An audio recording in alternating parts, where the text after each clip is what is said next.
시청자 여러분 안녕하십니까? 마켓나우 일부의 김호수, 고은별입니다. 네, 오늘도 저희는 더 정확하고 빠르고 알찬 방송으로 시청자 여러분들께 다가가도록 하겠습니다. 자, 우리가 어제 쉬는 동안 정말 많은 일들이 일어났습니다. 우리 시장은 하루를 쉬었는데 여러 가지 이슈와 지표와 챙겨야 할 것들이 많은 상황인데요. 일단은 뭐 CPI 얘기를 확인해야 봐야 되겠죠. 4월 CPI 미국에서 발표가 됐는데 시장의 예상치에 거의 부합했고 또 둔화되는 모습도 약간 보이면서 시장이 굉장히 환호를 했습니다. 뉴욕 3대 증시가 계속해서 상승세 사상 최고치를 기록하는 모습이었고요. 뭐 앞서서 보셨겠지만 정치적인 이슈, 미국의 대선 이슈라든지 중국과 러시아의 정상회담 같은 것도 챙겨봐야 되겠고 우리가 쉬기 전에 오픈 AI의 새로운 챗 GPT-4.5를 우리가 느껴봤는데 이번에는 구글 쪽에서도 생성형 AI를 함께 접목한 검색 엔진을 공개했습니다. 시대가 정말 빠르게 변하고 있는 만큼 우리의 투자 포인트도 빠르게 확인을 해봐야 될 텐데 자, 일단은 뭐 미국이나 유럽이나 최고치 행진을 계속 가고 있으니까 우리 시장도 오늘은 좀 힘을 냈으면 좋겠습니다. 그러니까요. 오늘 국내 증시 출발 좀 기대해 볼 만한데요. 네. 글로벌 시장들이 5월의 픽 이벤트를 좀 무난하게 소화해주는 모습이 지속적으로 이어지고 있습니다. 네. 금리 인하에 대한 기대감도 점점 더 커지는데요.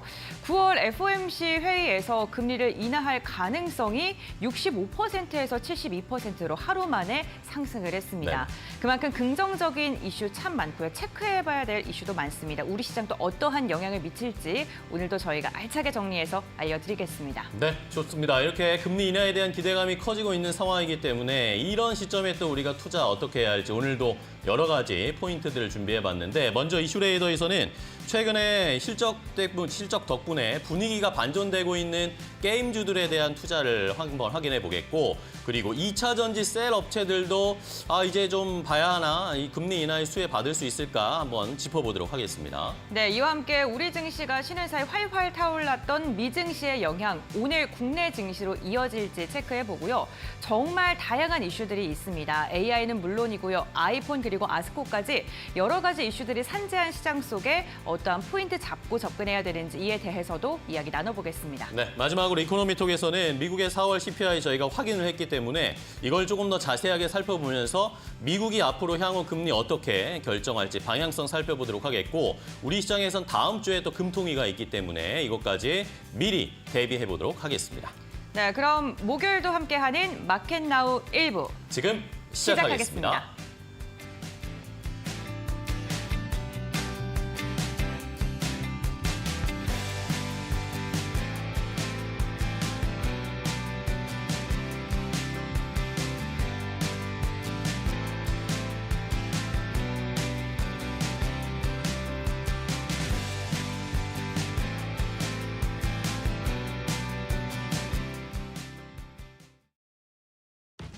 네, 간밤 뉴욕 증시는 4월 CPI가 둔화하는 모습을 보이면서 환호를 했습니다.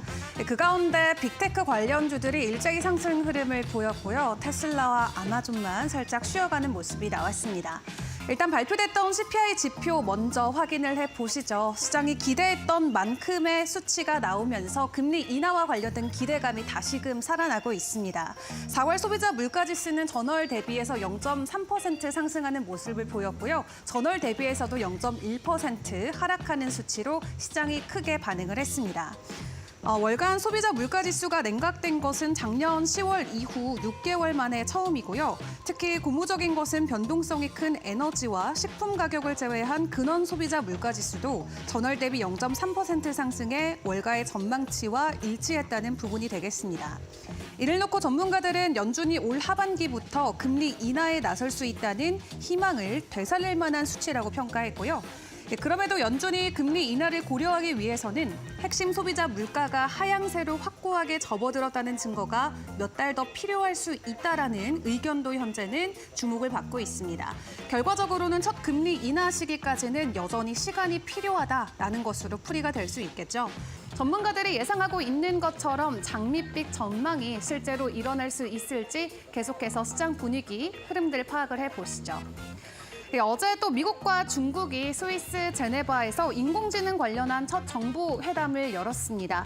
기술 발달에 따른 위험을 줄이자는데 일단 뜻을 함께 모았고요. 또 무엇보다 이날 회의에서는 양국이 AI의 군사적 활용에 따른 안보 위협을 주요 의제로 다룬 것으로 알려졌습니다. 하지만 간밤 미국에서 나온 분위기는 또 사뭇 달랐습니다. 미국 상원의 초당파 단체는 간밤 인공지능에 대한 정부 연구 자금을 대폭 늘리고 새로운 보호 장치를 만들 것을 촉구하는 AI 정책 로드맵을 발표했는데요.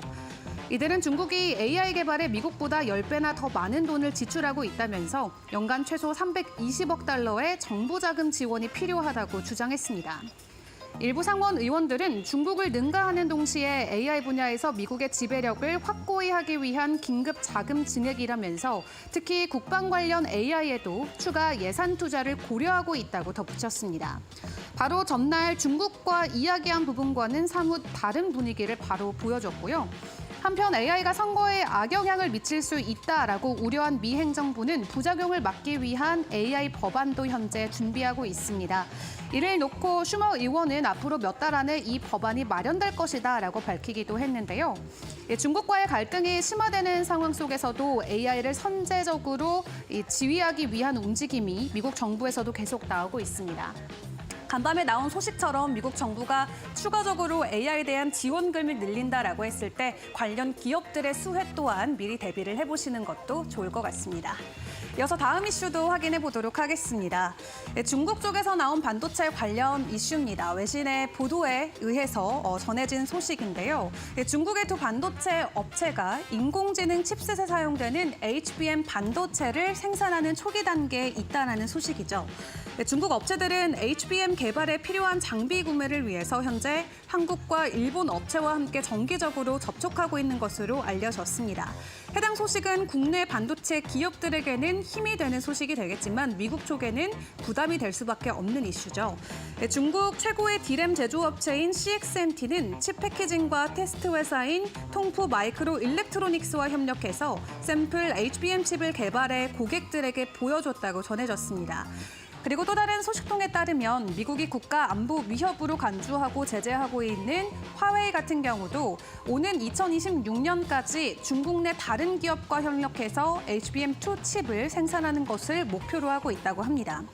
현재 중국 업체들이 만드는 HBM은 이전 세대 제품으로 기술은 낮은 수준이지만 미국이 대중첨단 반도체 수출을 제한하는 상황에서 중국 업체들이 자립하기 위한 노력에 진전을 보이고 있음을 보여주고 있습니다.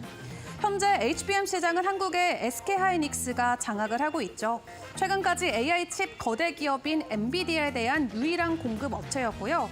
하지만 최근에는 또 삼성전자와 미국의 마이크론 테크놀로지도 HBM 생산을 진행을 하고 있습니다. 이 세 회사 모두 최신 표준인 HBM3 칩을 제조하고 있고 올해는 5세대 HBM 혹은 HBM3E를 개발할 수 있다는 것도 전해진 상황입니다.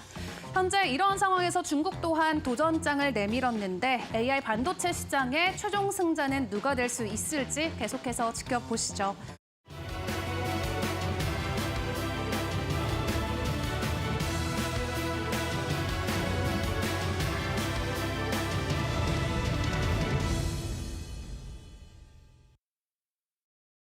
네, 글로벌 포커스 전문가의 시각으로 이어가 보겠습니다. 오늘 이 시간 KB증권의 프라임센터 유영화 과장 연결되어 있습니다. 안녕하십니까? 네, 안녕하십니까? 네, 우리가 쉬는 사이 참 많은 이슈들이 있었습니다. 글로벌 증시 어떻게 좀 보셨나요? 네, CPI 예상치 하회하면서 상대지수 1%대 상승 성공했습니다. 연준이 주목하는 근원 물가가 6개월 만에 다시 하락 전환하면서 물가의 추세 하락이 다시 이어질 것이라는 기대감이 반영되었는데요. 더 주목할 것은 소매 판매의 둔화가 나타나면서 소비 수요가 냉각돼 보이는 시그널이 나타나고 있다는 점인데요. 지금까지 너무 강한 수요에 인플레이션이 내려오지 못하는 중요한 요인이었었는데 고금리와 고물가가 계속 유지가 되면서 소비자들의 소비 패턴에 영향을 주고 있는 모습이 포착되고 있습니다. 지난 두 달의 소매 판매는 데이터가 모두 하향 조정되고 있고요. 지난달은 완전히 정체가 보여지면서 소비 지출이 생각보다 가파르게 둔화되고 있는 상황입니다. 최근에 나타난 소비 심리 지수의 빠른 냉각은 결이 좀 같이 가는 모습을 보여주고 있다라고 판단하고 있고요. 우선 금리 하락의 가능성이 높아지면서 시장은 인플레이션의 둔화와 소비 수요의 냉각에 환호하고 있는데요. 소비 판매 둔화는 인플레이션의 완화를 의미하긴 합니다.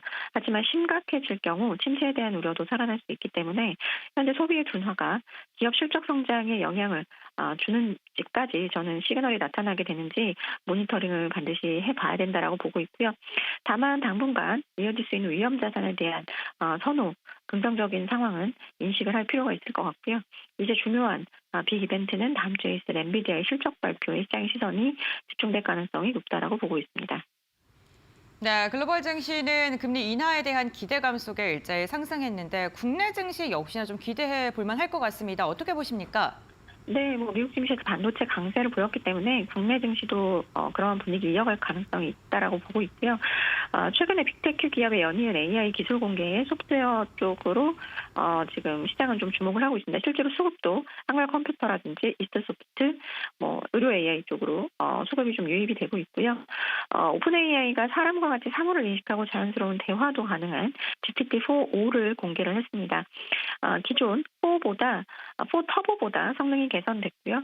그다음에 50% 저렴한 비용으로 구동까지 가능하기 때문에 이런 부분들이 시장에서 주목을 받고 있고 특히나 이제 1분기 호실적까지 발표한 한글과 컴퓨터가 18% 상승하면서 다시 AI 솔루션 쪽에 대장주로 등극하는 모습 보여주고 있고 하드웨어 쪽 같은 경우는 굉장히 좀 눌려 있었던 테크윈이 8% 상승하면서 차트를 돌려세우는 의미 있는 반등을 보여주고 있기 때문에 주목해 보실 필요가 있을 것 같고요. 최근 퀄컴과 애플의 주가 흐름이 상당히 좋은데요. 퀄컴 같은 경우 신고가 갱신하고 있죠. 온디바이스 AI에 대한 기대감이 높아지고 있다고 보고 있습니다. 특히 수혜주로는 애플의 밸류체인, BH, LG에노텍, 자화전자, 하이비전 시스템 주목해 보시면 좋을 것 같고요. 애플이 오픈 AI와 손잡았다는 소식이 나오면서 더욱 기대감은 높아지는 상황이고 이는 6월 10일 애플 개발자 회의까지 기대감은 이어질 가능성을 염두에 두실 필요가 있을 것 같습니다. 여기에 지수와 무관하게 구리 가격이 지속 상승하고 있는데요. 일단 미국 주식 프리포트 맥모란이 신고가 가고 있고요. 국내는 LS 풍산, 이구산업 뒤따라갈 가능성 높다라고 보고 있습니다. 추가적으로는 1분기 호실적 기록한 삼화전기가 개인들의 차익 실현 매물에 하락했지만 이 매물 사모펀드가 다 받아냈습니다. 논리목에서 기회를 찾아봐야 된다는 판단하고 있고요. AI발 데이터센터 시장 확대 최대 수혜주로 시장에서는 판단하고 있다라고 보고 있고 1분기 영업이익 굉장히 잘 나왔고요. 2분기에도 호실적 예상이 되고 있습니다. 그리고 원전주로 알려진 BHI가 1분기 호실적 발표하면서 기관수급 유입됐는데요. 일단 2년 연속 흑자 기조 이어가는 데 성공을 했고요. 1분기는 YOY로 영업이익이 122% 성장한 35억 원 기록했습니다. 수주잔고가 많이 증가했는데 왜 매출 탑라인이 성장이 안 됐을까라고 생각하실 수 있는데 일단 1분기 이후에 본격적인 실적 반영이 될 부분들이 매출 인식 시기 지연으로 좀 있고 그렇기 때문에 탑라인 성장은 2분기부터 본격적으로 진행이 될 것 같고요. 또 회사 관계자의 코멘트에서는 전력 소모가 큰 전방산업의 급속한 성장이 있기 때문에 계속해서 아마 수주에 대한 기대감 이어갈 것으로 판단하고 있습니다. 마지막으로는 중국이 경기 부양을 위해서 1조 위안 정도 초장기채 발행을 예정하고 있는데요. 중국 정부가 특별채권 발행한 것이 이번이 4번째입니다. 이번 특별채 발행은 부동산 침체로 가라앉은 내수 경기를 활성화하겠다는 목적을 가지고 있기 때문에 국내에 화학주, 퓨어한 화학주 같은 경우 대한유화나 효성 TNC 이쪽으로 수급 유입됐고요. 긍정적인 시세 흐름도 주목해 보시면 좋을 것 같습니다. 네, 알겠습니다. 오늘 말씀 여기까지 듣겠습니다. 과장님 고맙습니다. 네, 감사합니다. 네, 미국의 기술주가 상승을 한 만큼 국내 증시 AI 구리 관련 기업들 여전히 볼만하다라고 이야기해 주셨고요. 중국의 경기 부양과 관련되어 있는 경기 민감주, 화학주 언급해 주셨고 원조 쪽까지 한번 체크해 보시면 좋을 것 같습니다. 지금까지 글로벌 포커스였습니다.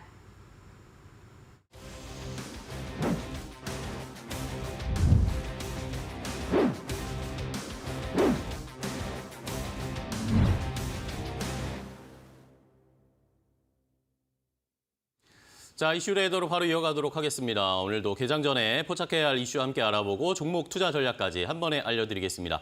자, 오늘 이슈 레이더는 두 분의 전문가와 함께 할 텐데 FR자산관리의 길건우 대표, KR리서치 김대준 대표 두 분과 함께 하겠습니다. 안녕하세요. 반갑습니다. 안녕하십니까? 네, 반갑습니다. 잘 쉬었죠? 어제? 네, 좋습니다. 잘 쉬었습니다. 그런 쉬는 사이에 여러 가지 이슈들이 있었고 시장이 좀 반등할 수 있을 좋은 이야기들이 많았습니다. 자, 그럼 두 분이 어떤 이슈를 먼저 포착하셨을지 먼저 길건우 대표가 포착한 이슈부터 바로 확인해 보도록 하겠습니다. 국내 주요 게임사들이 올해 1분기 호실적을 발표했습니다. 단 앞으로의 전망은 엇갈리는데요. 좋은 실적이 매출이 아닌 인력과 마케팅 비용의 감축으로 만들어졌다는 부정적인 전망과 비용 통제, 주주 환원, 그리고 하반기 신작 기대감 등을 감안할 때 최악은 지났다는 긍정적인 평가가 나오고 있습니다. 과연 게임주들은 장기간의 부진을 딛고 반등을 이어갈까요? 관련 이야기 나눠보겠습니다.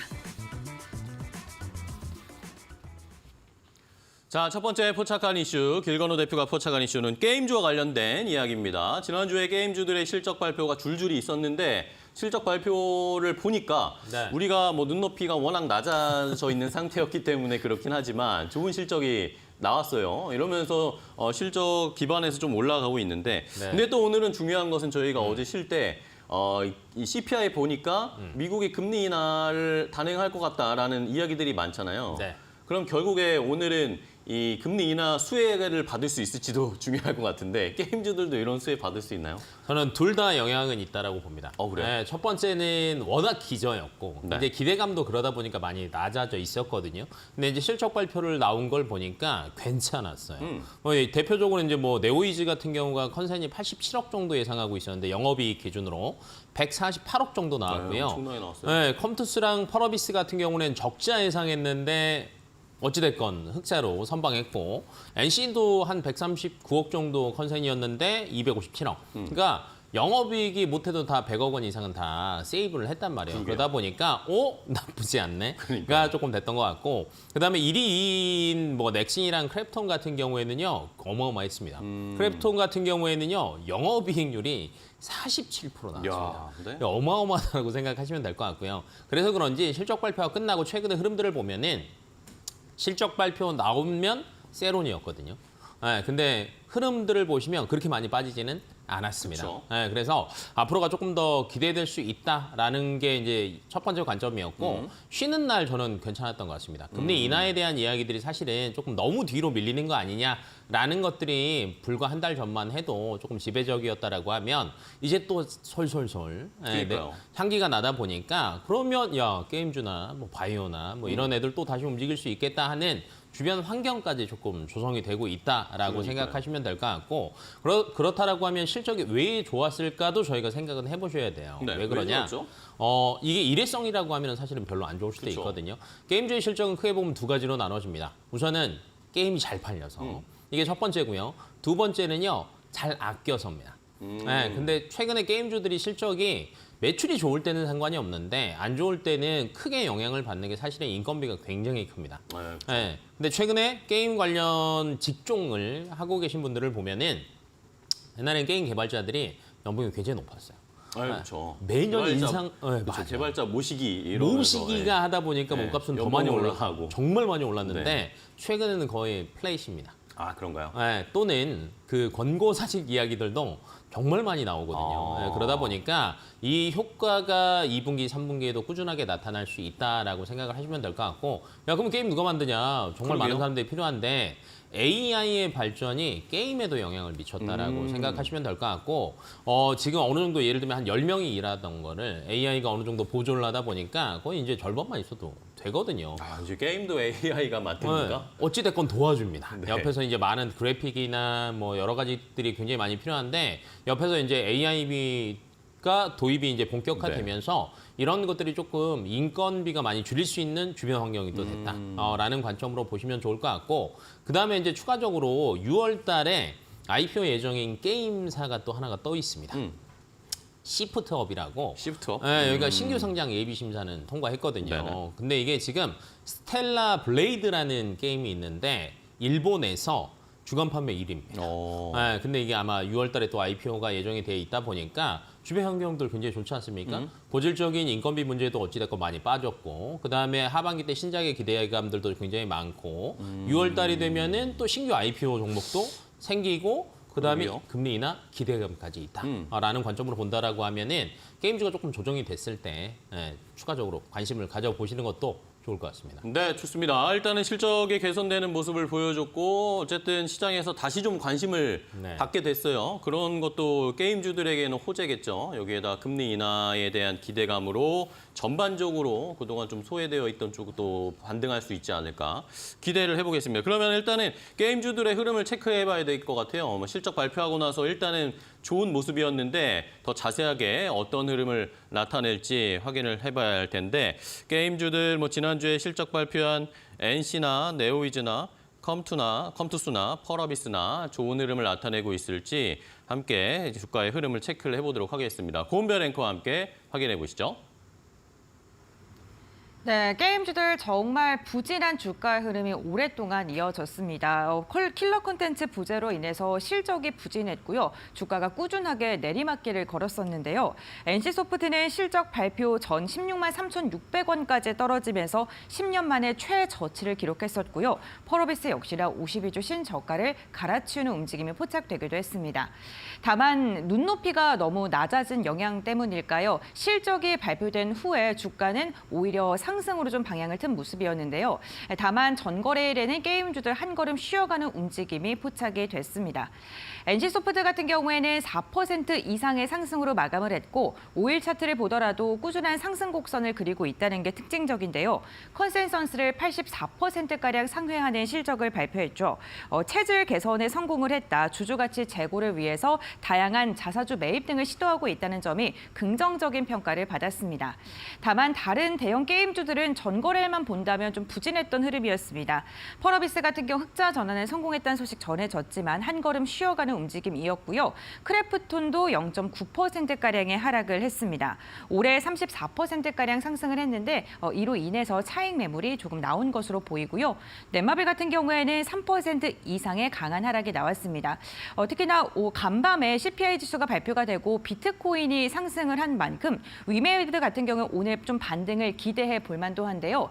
다만 게임주들이 이제 본격적인 반등의 시작일지 아니면 인력 감축으로나 일시적인 체질 개선일지 이 부분을 좀 주목해 봐야 한다는 의견이 나오고 있는 만큼 전문가들은 또 어떠한 게임주들 눈여겨보고 있을지 궁금합니다. 그렇다면 지금부터 알아보시죠.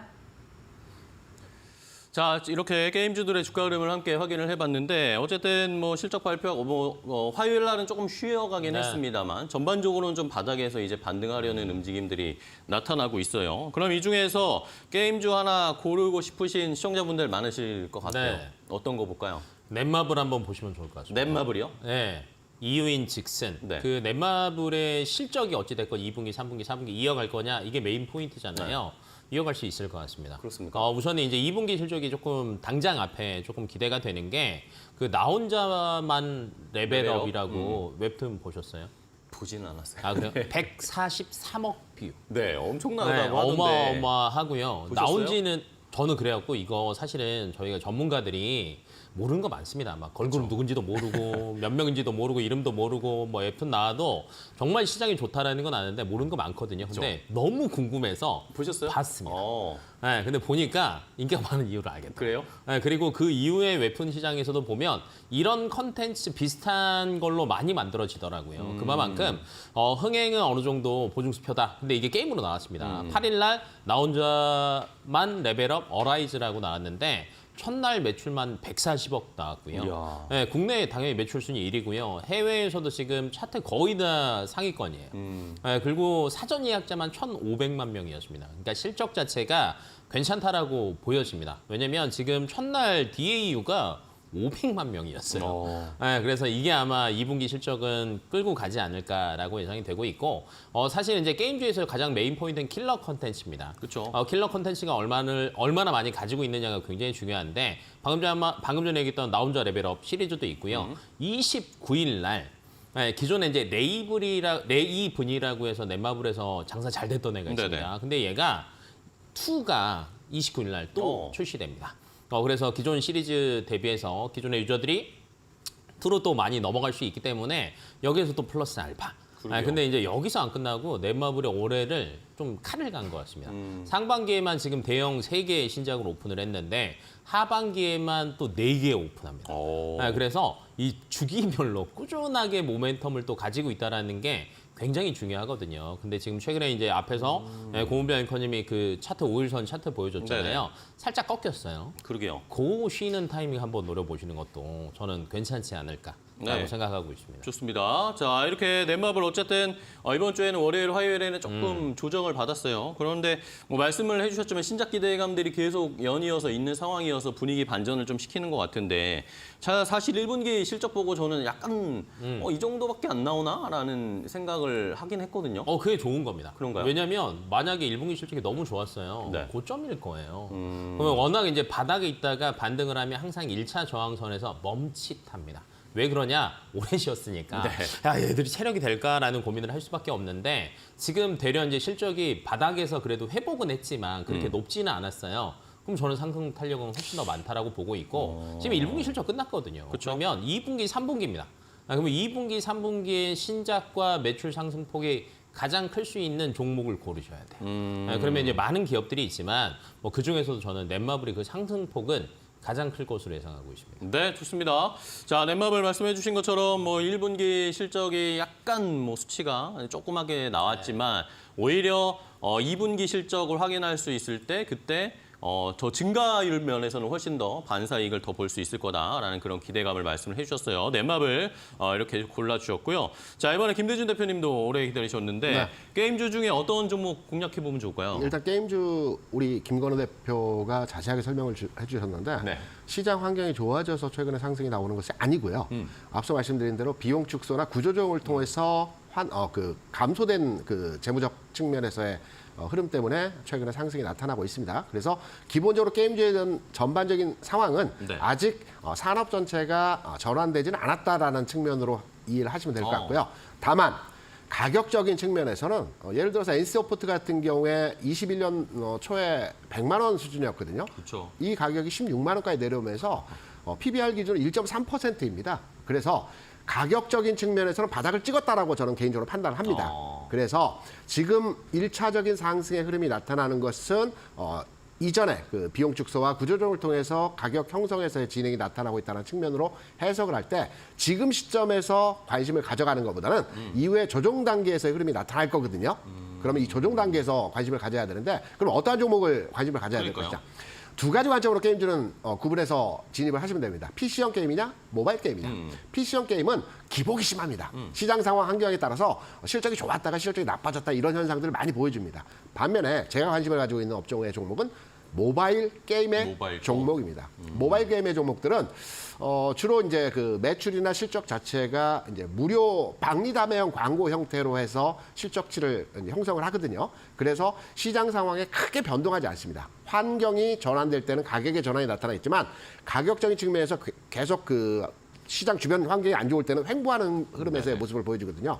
이런 맥락에서 볼 때는 저는 모바일 게임에서의 우리나라 일대 강자라고 볼 수 있는 데브 시스터즈. 데브 시스터즈. 네네. 이 종목이 최근 2년여 동안의 횡보 구간에서의 흐름을 마무리 짓고 이제 막 상승 흐름으로 전환되는 과정에서의 모습이 보여주고 있거든요. 물론 진짜 게임주는 신작에 대한 기대감들이 많이 발현되는데 네. 마찬가지로 미국, 일본, 중국에 대해서 이번에 신작 기대감도 반영이 되고 있고요. 주가 흐름적 측면에서 또 현재의 상황에서 흐름을 본다 그러면 좀 안정적이면서 우상향화되어지는 흐름 종목으로 데브 시스터즈 현재 시점에서 관심이 요구된다고 생각을 하고 있습니다. 네, 좋습니다. 자, 그러면 말씀해 주신 것처럼 뭐 PC나 모바일 쪽 중에서 모바일을 좀 골라주셨는데 근데 또 일각에서는 게임주 중 보면은 이제는 콘솔 쪽 많이 개발하는 쪽 봐야 된다. 뭐 네. 그런 이야기도 있는데 그건 어떻게 보세요? 콘솔 쪽은 일본이 최대 강자이죠. 네. 그래서 우리는 아직까지는 조금 더 시간을 두고 지켜봐야 하지 않겠느냐 네. 이렇게 생각을 하고 있죠. 알겠습니다. 어쨌든 뭐 모바일이 가장 또 왕성하고 많은 분들이 게임 유저 하시는 분들이 모바일 쪽으로 하시니까 이쪽에서 강자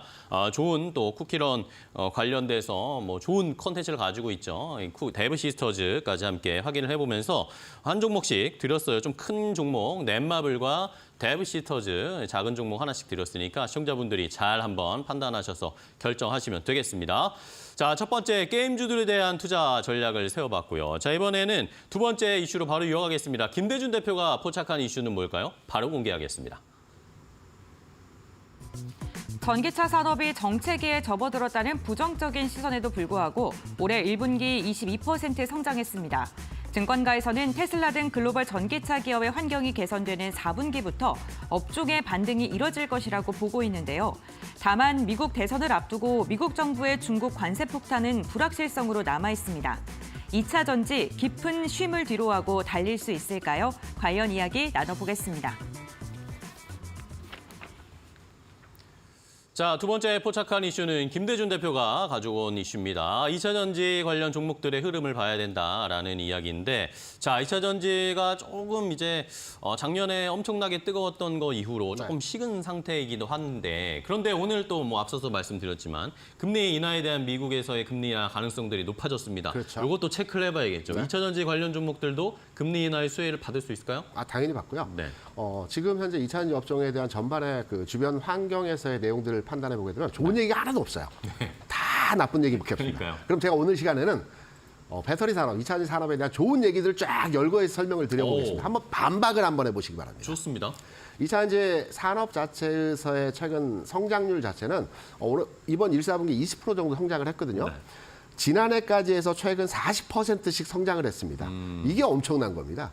AI 반도체 산업이 최근 내에서 20%씩 분기당 성장을 하고 있어요. 그러니까 AI 반도체 시장과 비슷한 수준에서의 지금 성장률이 진행이 되고 있거든요. 좀 더 쉽게 말씀을 드릴게요. LG에너솔루션의 매출 규모적 측면을 판단해 보게 되면 최근 4개년 동안의 흐름을 보게 될 때 18조, 25조, 33조, 지난해 30조 원이었습니다. 조금 줄었습니다. 네네. 40%씩 성장하다가 최근에 20%씩의 성장세로 진행이 된다는 거죠. 그러니까 2차 전지 산업, 배터리 산업은 아직 끝나지 않았다는 점이고요. 성장세가 약간 둔화되긴 했지만 이 둔화 자체는 기본적으로 트렌드 자체는 성장세 진행 형태라는 점 첫 번째로 네. 이해를 하시면 될 것 같고요. AI가 지금 산업이 성장하는 만큼은 계속 성장하고 있는 거다. 그렇죠. 그러니까 20%의 성장도 괄목할 만한 부분의 성장이고 대단한 겁니다. 두 번째는 행사들이죠. 우리가 지난 3월에 국내에서 열렸던 인터배터리 행사 네. 굉장히 흥행했죠. 그리고 관련해서 종목들도 그 전후로 해서 주가 움직였고요. 네네. 이번 6월에 유럽에서 지난해 첫 번째 실시를 했는데 유럽 인터 배터리 행사가 있습니다. 그러니까 분기점이 될 수 있는 이벤트가 형성될 수 있는 지점에서의 시점이라고 볼 수 있겠고요. 그리고 세 번째는 이제 가격적인 부분을 한번 생각을 해보시기 네네. 바랍니다. 우리가 이제 반도체 경기를 생각할 때 삼성전자를 많이 판단을 하시죠. 네. 삼성전자 주가 흐름에서 보면 과거에 20년도에 96,800원인가요? 고점 찍고 1년여 동안 쭉 내려오면서 51,200원까지 주가가 빠졌죠.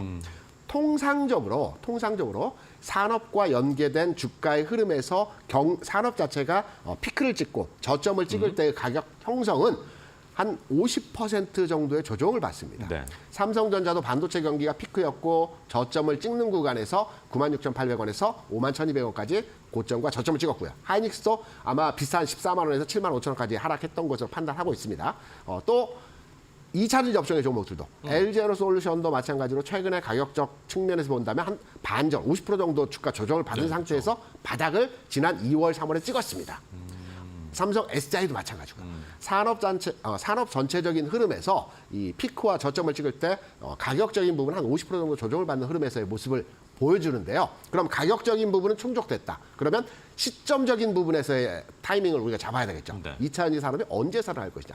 반도체는 우리가 통상적으로 판단했을 때 산업과 주가는 6개월 정도 기간차를 두고 저점과 바닥을 찍는다고 합니다. 네. 우리가 경기는 10개월, 지수와 경기는 10개월 시차를 두고 저점과 경기 바닥을 찍는다고 보통 많이 얘기를 하죠. 그렇다면 반도체가 저점을 찍었던 지난해 경우에도 6개월 시차를 두고 삼성전자 주가 바닥을 찍었어요. 네네. 그럼 2차 전지의 그 전체적인 주가 바닥은 언제였을까요? 올해 2월이었습니다. 그러면 2차 전지 산업의 바닥은 올해 한 8월 정도의 바닥을 찍는다는 측면으로 우리가 해석이 가능하거든요. 삼성전자나 반도체의 경우에도 지난해 10월, 11월에 그 전체적인 흐름에서의 바닥을 찍었고요. 그리고 지지난해죠. 그리고 주가는 계속해서 상승했습니다. 네. 이러한 전체적인 산업과 주가의 연동된 흐름에서 50%의 조정을 충분히 받았고요. 가격의 바닥을 찍었고요. 그리고 산업과 연계된 흐름에서의 저점 구간에서의 바닥도 나왔다라는 점에서 세 번째 이유를 우리가 찾아볼 수 있을 것입니다. 네. 그리고 네 번째는요.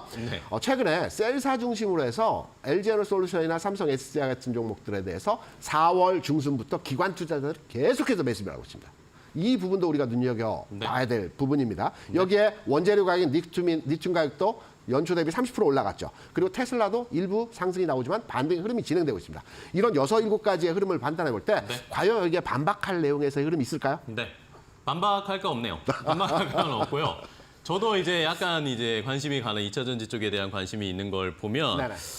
이제 뭐 어쨌든 우리나라에서 2차 전지가 테슬라를 추종하는 경우들이 많은 상황이니까 네. 이런 상황에서 테슬라 주가는 사실 못 가잖아요. 근데 그렇죠. 그럼에도 불구하고 말씀해 주신 것처럼 이제는 오히려 바닥을 좀 지나가고 있는 거 아닌가. 네. 그리고 뭐 이 테슬라도 그렇고 저가 전기차 경쟁이 어쨌든 치열한 상황인데 이게 이제 그 중간 과도기 있지 않을까. 그런 상황에서 오히려 2차 전지 좀 지금 공략해도 되지 않을까. 그런 그렇죠. 생각을 저도 갖고 있긴 하거든요. 당연합니다. 그리고 테슬라와 주가를 완전하게 우리나라 2차 전지 산업을 연동해서 판단을 하시는데요. 네. 과거에 지난해 그 2차 전지 업종의 주가가 좋았을 때 테슬라의 주가는 그렇게 좋지 않았습니다. 그래서 주가가 테슬라와 완전 연동 흐름이라기보다는 산업 전체적인 흐름에 대한 판단을 해보게 되면 주가는 바닥 찍었어요. 가격적인 바닥을 찍었습니다. 산업의 바닥은 올 7, 8월이면 바닥을 찍을 것 같아요. 그렇다 본다면 지금 시점 주가는 바닥은 아니지만 상승 궤도를 그리고 있는 시점에서 2차 전지 배터리 이쪽 관련 종목들에 대해서 우리는 지금 관심을 가져야 된다고 생각을 하고 있습니다. 알겠습니다. 오늘은 뭐 반박하지 않고 저도 한번 한 숟갈을 얹어봤습니다. 자, 이렇게 어쨌든 2차 전지 관련 종목들이 전반적으로 좀 턴하려는 모습들을 나타내고 있어요. 그렇기 때문에 최근에 주가 흐름 보면서 한번 자리도 잡고 종목도 골라봐야 될 텐데요. 고은별 앵커와 함께 2차 전지주들의 흐름 체크를 해보겠습니다. 네, 2차 전지 관련 기업들의 흐름 함께 확인해 보도록 하겠습니다. 전거래일 국내 2차 전지 관련 기업들 대부분 좀 상승하는 모습이 나타났습니다. 테슬라가 강세를 보이면서 그에 대한 훈풍이 국내 증시까지 이어지고 있는 건데요. LG 에너지 솔루션 같은 경우에는 외국인이 이거래일째 유입하고 있는 가운데 전거래 1%가량의 상승을 했고요. 삼성 SDI 같은 경우에는 최근에 ESS 사업에 박차를 가하고 있죠. 42만 원 선 꾸준하게 좀 지지해주는 모습이 포착되고 있습니다. 에코프로 같은 경우에는 유럽에서 널리는 인터배터리에 지난해에는 참여하지 않았지만 올해는 참여한다라는 소식이 전해졌고요. 전거래 2차 전지 관련 기업들 가운데 강한 반등, 3%가량의 오름세가 확인이 됐습니다. 오늘 2차 전지 관련 기업들 가운데 엔캠의 흐름도 좀 눈여겨보셔야 될 것 같은데요. 전거래일에는 2%가량 하락하면서 마감을 했는데 MSCI 전기 변경에서 한국지수로 편입됐다라는 소식이 전해졌습니다. 850억 원가량의 패시브 자금이 유입될 것이라는 분석이 나오고 있는 가운데 오늘 어떠한 방향성 보여줄지 확인을 해보셔야 될 것 같습니다. 다만 오늘 2차 전지 관련 기업들 간밤 미증시에서 기술주들이 전반적으로 상승하는 가운데 테슬라는 2%가량 하락을 했죠. 이에 대한 영향을 좀 미칠 것으로 보이는데 전문가들은 이러한 종목들 가운데 어떠한 종목 눈여겨보고 있을지 지금부터 알아보겠습니다. 자, 최근에 2차 전지주들의 흐름 확인을 해보면 뭐 어쨌든 엔캠이 제일 뜨거운 것 그렇죠. 같고 에코프로 그룹주들도 조금 이제 자리를 잡는 것 같고 셀업체들은 아직까지는 뭔가 방향성은 좀 보이지 않는 것 같아요. 어떤 종목 골라볼까요, 그러면? 산업이 흐름이 전환할 때는 먼저 셀업체나 완성체 업체들의 주가가 상승합니다. 우리가 자동차 업종을 보더라도 현대차, 기아가 먼저 가지 않습니까? 반도체를 보더라도 삼성전자, 하이닉스가 먼저 갑니다. 네. 그리고 소부장이 가는 거거든요. 그렇다면 2차 전지 업종에서의 종목 움직임을 먼저 흐름을 판단해 보게 되면 셀업체들이 먼저 간다라는 측면으로 이해를 하셔야 될 것 같고요. 네. 셀업체 내에서는 단연 삼성 SI입니다. 삼성 SDI요? 좋은 점.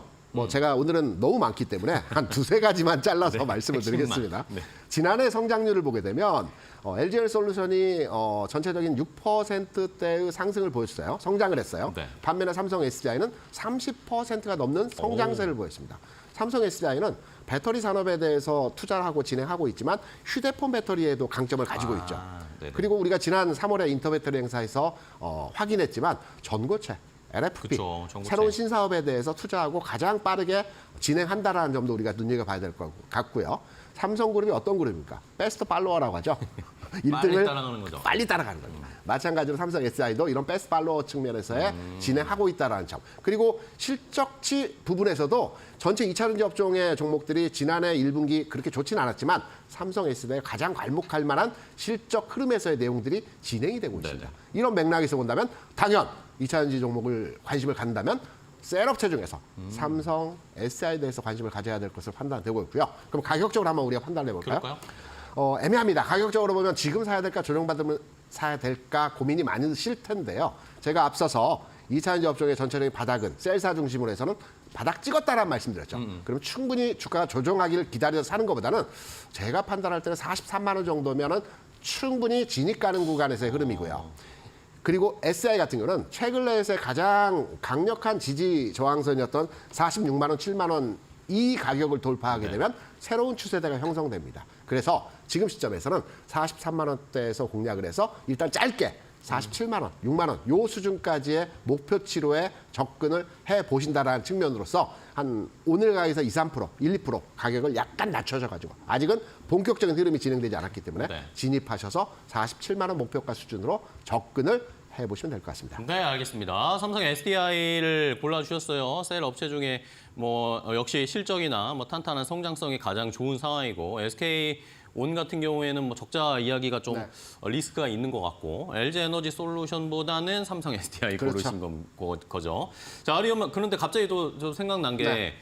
미국, 중국의 이 관세 관련 이야기도 있잖아요. 네. 그 커넥티드 카, 뭐 올가을에 어쨌든 관세 관련된 이야기 나올 거다. 요거는 별로 2차 전지에는 관계가 없을까요? 어떻게 호재냐 보세요? 악재냐로 많이 구분하여서 판단을 하는데요. 네. 100% 관세이죠.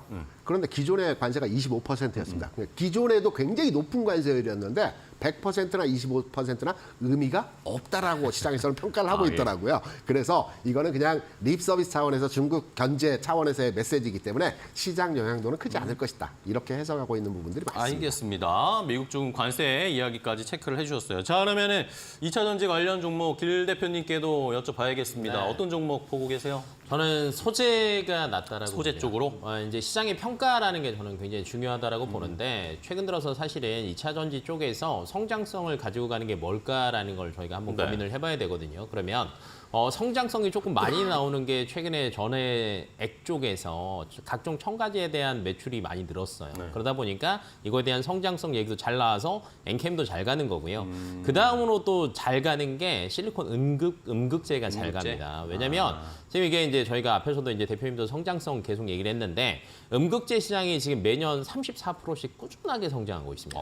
그러니까 2차 전지의 성장성을 그대로 바톤 터치를 받아서 아직까지 그래도 가지고 가는 애는 실리콘 음극재다라고 생각하시면 될 것 같고 그럼 이게 앞으로 정말 이렇게 성장을 할 거야라는 건데 채택하고 있는 게 과거에는 그렇게 많지 않았어요. 이 음극재에 들어간 차종 자체가 한 2종 정도밖에 안 됐거든요. 작년까지 기준으로.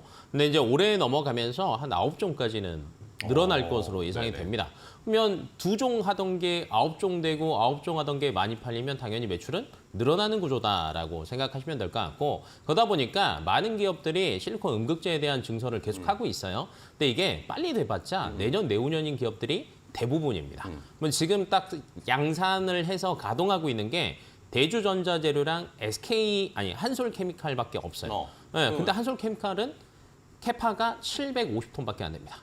근데 대주전자재료는 3,000톤입니다. 네, 그래서 여기에 대한 그렇군요. 시장에 대해서 MS를 굉장히 많이 확보할 수 있다라는 관점으로 보신다라고 하면 대주전자재료 꾸준하게 한번 관심 가지셔도 좋을 것 같습니다. 네, 좋습니다. 자, 이렇게 대주전자재료까지 봤는데 그럼 대주전자재료 가격 전략도 한번 짚어주시면 좋을 것 같은데. 네, 대주전자재료가 최근 들어서 사실은 이제 바닥은 거의 다 이제 짓고 중간 정도까지 회복을 네. 했어요. 근데 지금 저항선이 딱 10만 원 정도였거든요. 근데 아마 이제 1분기 실적 잘 나왔고요. 네. 잠깐 여기서 조금 쉴 거는 같습니다. 근데 잠깐 쉬었다가 저는 한 22만 원까지는 충분히 2분기 실적 발표 전에 뛸 수 있지 않을까라고 예상하고 있어서 뭐 실리콘 음극재 같은 경우는 꾸준하게 보셔도 될 것 같아요. 올해 안에 거의 이제 전고점이 13만 8천 원 정도였는데 올해 안에는 충분히 뚫을 수 있을 것 같습니다. 알겠습니다. 자, 이렇게 대주전자 재료까지 2차 전지 관련 종목들 소개를 두 분이 해주셨어요. 뭐 반도체에서 우리가 학습한 경험이 있죠. 여팡의 바닥 지나고 나서 주가들이 반등하기 시작하는 모습을 보이면서 다시 반도체 쪽으로 시장의 무게가 옮겨졌던 것처럼 2차 전지도 그런 패턴으로 갈 것이다. 7, 8월 정도의 바닥을 이제 통과하고 좀 반등할 수 있지 않을까. 업황도 그렇고 주가도 그렇고 그런 상황을 한번 저희도 기대를 해보면서 지금 바닥일 때 잘 모아가는 전략 두 분이 알려주셨으니까요. 잘 참고해 주시기 바랍니다. 자, 오늘 두 분과 함께 이슈레이더로 시장 전에, 장 전에 한번 전략 공유해봤습니다. 오늘 좋은 전략 소개해 주셔서 감사하고 다음 시간에 또 뵙겠습니다. 대표님 고맙습니다. 네. 고맙습니다.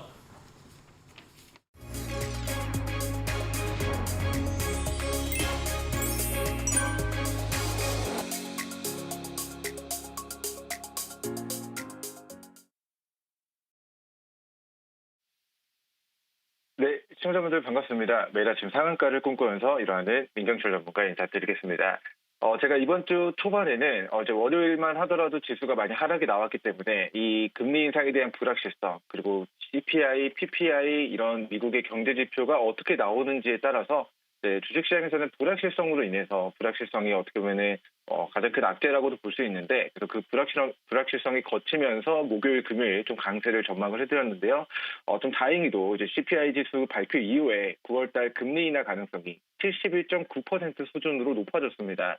그래서 금리 인하를 계속 연초부터 한다고 했는데 인플레이션이 안 잡히니까 계속해서 지금 금리 인상 단어까지도 이제 뭐 고려가 나오고 발언들이 나오면서 이제 글로벌 금융시장이 좀 출렁이는 그런 현상들이 4월달 좀 만들었었던 것 같은데요. 그래도 파월 의장이 금리 인상은 올해 없다라는 의견을 이제 2번이나 피력을 하면서 새벽 시간 미국 증시에 폭등이 있었습니다. 자, 일단은 엔비디아가 999달러까지 신고가를 장중에 갱신을 했고요. 종가는 950달러로 종가를 마무리했는데 이 엔비디아발 신고가 이 모멘텀이 이제 우리 앞으로 이제 AI 반도체 이쪽으로 이제 광풍이 이어지게 될 것으로 예상이 됩니다. 자, 우리 증시에서도 지금 HPSP, 고영, STI, AP 시스템 등의 반도체 그리고 AI 테마주들의 강세가 예상이 되는데요. 자, 새벽 시간에 엔비디아 4%, 마이크로소프트 1%, 슈퍼 마이크로 컴퓨터 15%, AMD 4%, 브로드컴 4% 정도 미국 반도체 그리고 인공지능 관련된 종목들이 강세였기 때문에 우리나라에서도 반도체 AI 쪽으로 목요일, 금요일 좀 축제, 상승, 불기둥을 좀 전망해 보시면 좋을 것 같습니다. 자, 추가적으로 비트코인 가격이 이제 폭등이 나왔습니다. 이제 얼마 전 원화 기준으로 약 8천만 원 정도까지 비트코인 가격이 무너졌는데요. 이 비트코인 가격이 9천만 원을 다시 살아나면서 미국 시장에서는 암호화폐 거래소 코인베이스가 8%, 그리고 암호화폐 채굴업체 마이크로 스트래티지가 약 16% 정도의 장대 양봉을 기록을 했습니다. 자, 우리 증시에서도 대표적인 비트코인 그리고 가상화폐 관련주로 부각이 되는 우리기술투자 그리고 하나투자증권 종목이 이제 업비트 운용사 두나무 지분을 가지고 있는 그런 수혜를 또 기대감으로 상승 모멘텀으로 부각이 되는지에 대한 부분들 관심 있게 보시면 좋을 것 같고요. 자, 반도체 인공지능 관련된 종목들 보유하고 계신 투자자분들이 굉장히 많으실 것 같은데요. 오늘은 축제 그리고 목요일 금요일 불기둥 구간에서 분할 매도로 우리 보유자분들 투자자분들의 수익을 최대한 극대화시키면서 이제 수익 실현, 전투 승리 기원 드리도록 하겠습니다. 자, 그리고 오늘 시초가 공략주에 대해서 빠르게 브리핑 드리겠습니다. 자, 제가 오늘 소개를 시켜드릴 종목은 하나투자증권 종목이 되겠고요. 자, 금리 인상 불확실성으로 비트코인이 8천만 원까지 무너졌다가 최근 이제 현재 시점 기준 15%까지 단기간에 이제 큰 상승이 나왔습니다. 자, 미국의 가상화폐 거래소도 많이 올라오고 있는 상황이기 때문에 동사 두나무 지분 약 6% 가지고 있는 부분, 그리고 두 번째 모멘텀 토스뱅크 지분을 8.59%를 보유하고 있습니다.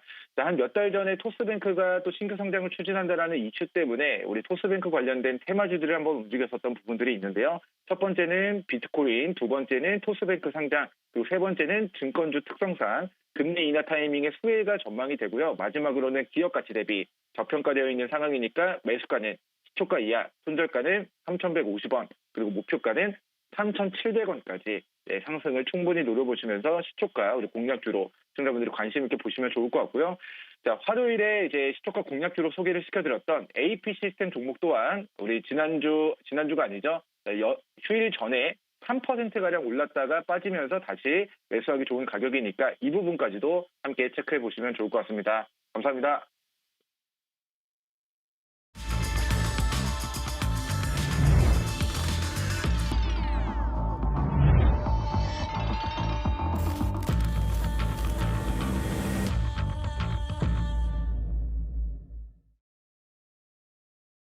자, 마켓 스탠바이입니다. 이제 개장까지 10분 정도밖에 남지 않은 상황입니다. 현재 시간 8시 50분을 향해서 달려가고 있는 시간인데요.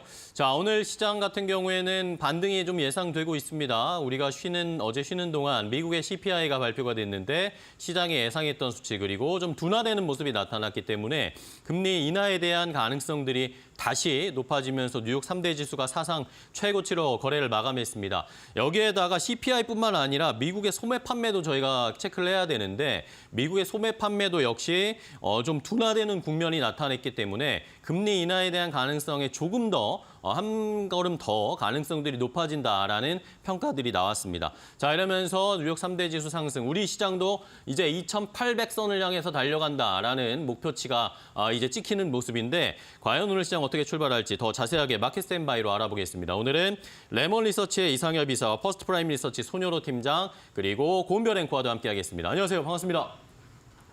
네. 자, 두 분께 오늘 시장 장 출발하기 전에 확인해봐야 할 이슈들 확인해 볼 텐데 먼저 이상엽 이사님은 오늘 장 출발 전에 개장 전 탑3 어떤 내용 보십니까? 네, 첫 번째로는 미국 증시 흐름이 좋아서 K 증시가 오늘 좀 상승하긴 할 텐데 좀 어느 정도 좀 상승할지. 근데 예상 체결 동시효과 보니까 양시장 모두 한 1% 상승 출발 예상이 되는 거 긍정적인 것 같고요. 미국 3대 지수 모두 신고가 났다는 거, 그리고 필라델피아 반도체 지수가 한 3% 가까이 상승한 게 긍정적이고, 뭐 앞에서도 이제 말씀해주신 부분도 있는데 어제 그러니까 쉬기 전날에 보면은 코스피에서 외국인과 기관이 모두 3일 연속 동시 매수를 해왔다는 거, 그 부분이 또 이제 중요한 게 아닌가, 그렇게 좀 생각이 들고요.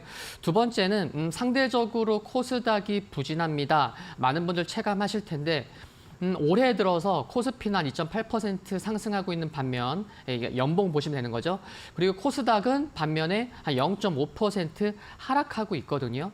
그래서 이거를 보면은 그러니까 코스닥은 전고점 3월 달에 고점 대비해서 하락한 부분이 있고 반등도 세지 않은데 오히려 신용장고는 현재 지금 한 12일 연속 지금 상승해서 신용장고는 3월 달 고점보다 넘어섰습니다. 그래서 좀 반등도 약하고 신용장고는 오히려 계속 증가하고 있고, 이 부분만 보더라도 좀 수급이 꼬인 게 아닌가 그런 생각을 할 수 있는데, 그렇다고 하면 코스닥이 좀 투심이 살아나고 좀 더 강세 흐름을 보인다고 하면은 역시나 시가총액 큰 뭐 2차 전지나 투심 전반적으로는 소부장이 강해야 된다는 거. 그래서 오늘부터 소부장이 얼마나 좀 강한 흐름을 보일지, 그게 투심 회복의 여부에 굉장히 중요하겠다라는 거 말씀드리고 싶고요. 그리고 세 번째는 오늘 반도체 쪽은 물론 이제 상승을 할 텐데 반도체 외에 또 섹터를 보신다고 하면은 또 이제 중국 경기 부양 기대감이 굉장히 큰 상황이기 때문에 연휴 전날에도 중국 화학주들 흐름이 굉장히 좋았는데 그쪽 종목도 좀 보시면 좋을 것 같고, 우주항공 관련된 5월 말에 일정이 2개나 있습니다. 그리고 또 AI 소프트웨어 관심이 크기 때문에 여기에 좀 순환매가 나타난다고 하면은 뭐 흐름도 좋았지만 조정 시에 의료 AI 쪽으로도 좀 관심을 갖는 것도 어떨지 말씀드리고 싶습니다. 네, 알겠습니다. 이상엽 이사는 거시적인 시장 환경에 대해서 언급을 해주시면서 중국 경기 부양책과 관련돼 있는 화학업종, 의료 AI 그리고 우주항공 섹터 언급해 주셨습니다. 그렇다면 손 팀장님께서는 어떠한 이슈 들고 오셨을까요? 네, 저는 섹터 세 가지를 좀 보도록 하겠습니다. 첫 번째는 애플 관련 종목을 좀 볼게요. 저는 보통 애플에 대해서 보수적인 의견을 많이 드립니다. 하지만 제 의견과 투자분들의 반응이 좀 다르다라고 한다면 저는 긍정적으로 말씀드릴 수 있다고 판단되고 있고요. 애플이 조금 부진한 실적도 보여주고 있고 AI 부분에서는 마지막에 있다는 것들을 많은 투자분들께서 인정하시다 보니까 애플이 AI 사업에 대해서 투자를 진행을 하겠다고 했을 때 크게 기대 안 할 수도 있다라고 판단됩니다. 하지만 이번에 아이패드 출시나 애플의 실적 발표, 그다음에 애플의 기술적인 위치를 봤을 때는 애플도 좀 충분히 좀 저렴해 보일 수 있는 것이 아닌가, 이런 아이디어가 있고요. 최근에 AI에 대한 관심이 많아지면서 애플도 차기 아이폰에 AI 소프트웨어를 탑재를 하겠다. 그다음에 접는 아이폰을 출시하겠다고 하면서 뭐 삼성전자 보고 긴장을 하라고 하지만 이런 낙수 효과를 얻을 것 같다라고 판단됩니다. 애플에서 이 아이폰을 만들 때도 디스플레이를 보통 LG 이노텍에서 혹은 LG 디스플레이에서 납품을 하겠지만 삼성 디스플레이까지도 좀 고려를 해보겠다, 이런 부분이 있으면서 국내 관련 종목들 낙수 효과 있지 않을까 판단을 하고 있고요. LG 이노텍이나 BH 이런 종목들이 좀 좋은 실적을 발표를 했고 외국인과 기관이 매수를 하고 있기 때문에 관심 있게 보시면 좋을 것 같습니다. 두 번째로는 화학주를 좀 보도록 하겠습니다. 화학주 같은 경우도 일간 변동성이 크지 않았기 때문에 저도 그렇게 관심 있게 보진 않았는데 연간 실적 기준으로 아직 흑자 전환에는 못 미치고 있는 부분이지만 작년 3분기부터 올해 1분기까지 3개 분기 연속 실적이 회복이 되고 있는 모습이 확인되고 있습니다. 그 부분은 어떤 중국에서 경기 부양책을 통해서 경기가 회복되는 부분도 있고 우리가 전기차가 많이 팔리면서 전기차 타이어가 많이 팔리고 있는데 그 타이어에 필요한 화학 제품을 우리나라 화학 기업들이 납품을 하고 있기 때문에 그 부분이 반영이 됐다라고 평가하고 있습니다. 일단 일간 변동성은 대한 유화가 가장 크고요. 석유화학 부분에서 매출 비중이 크기 때문에 실적 개선, 턴어라운드에 대한 기대감은 대한 유화가 가장 클 수 있다. 그다음에 난 매매를 잘 못한다라고 하신 분들은 효성화학이나 금호석유가 안정적인 실적을 기록을 하고 있으니까 유심히 지켜보시면 좋을 것 같습니다. 마지막으로 저도 의료 AI를 보고 있습니다. 우리가 AI 소프트웨어랑 제약바이오에 대해서는 투자 관심이 많이 나왔습니다. 그다음에 이 증권계 리포트를 보면은 의료 AI를 투자를 해야 된다라는 리포트가 안 나왔지만 외국인과 기관 한 발짝 빠르게 먼저 움직이고 있는 것 같습니다. 그래서 AI 소프트웨어는 뭐 워렌 버핏이든 MS든 구글이 공을 쏘아 올렸고 제약바이오 같은 경우 사실 아스코도 있었지만 뭐 JP모건 헬스케어 컨퍼런스나 기준금리 인하에 대한 기대감으로 상승을 했습니다. 그럼 그 둘의 교차점은 어느 섹터가 가져갈까요? 의료 AI를 들 수 있습니다. 이 의료 AI 관련 종목들은 아직 뭐 영업이 흑자로 전환된 기업들은 없지만 매출이 증가하고 있는 부분들, 그다음에 어떤 이제 기술 특례 같은 통과하는 부분도 있고 루닉 같은 경우는 아스코에서 발표를 한다 이런 부분도 있고요. 이 의료 AI 관련 섹터가 주목받은 지가 사실 3일이 안 됐습니다. 근데 루닉 같은 경우는 3일 연속 외국인과 기관에 쌍끌 순매수가 들어왔고 뷰너 같은 경우는 어제 외국인과 기관 접근을 하기 시작했으니까 의료 AI 관련 종목들 유심히 지켜보시면 좋을 것 같습니다.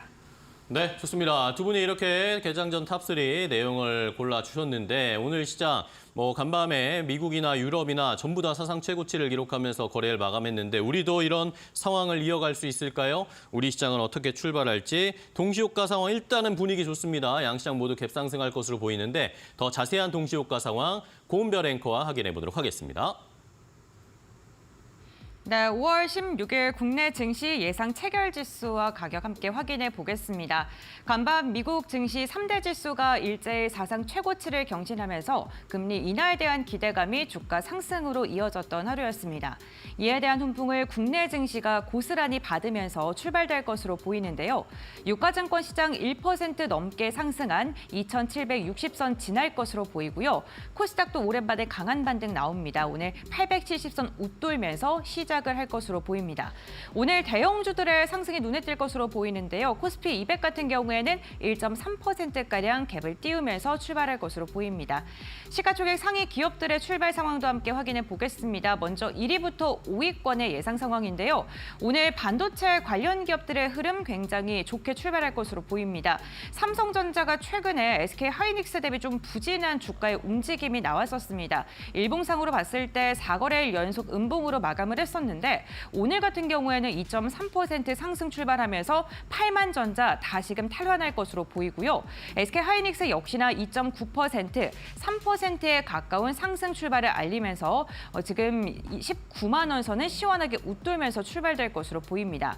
2차 전지 관련 기업들의 흐름이 좋다는 것도 특징적입니다. 간밤 미증시에서 테슬라가 2%가량 하락하면서 마감을 했죠. 그런데 LG 에너지 솔루션 같은 경우에는 1% 이상 상승 출발할 것으로 보이고요. 바이오 관련 기업 삼성 바이오로직스 0.5%가량 오름세로 출발하면서 1위에서 5위권까지 모두 다 상승 출발 예상되고 있습니다. 그렇다면 6위부터 10위권의 흐름도 함께 확인해 보시죠.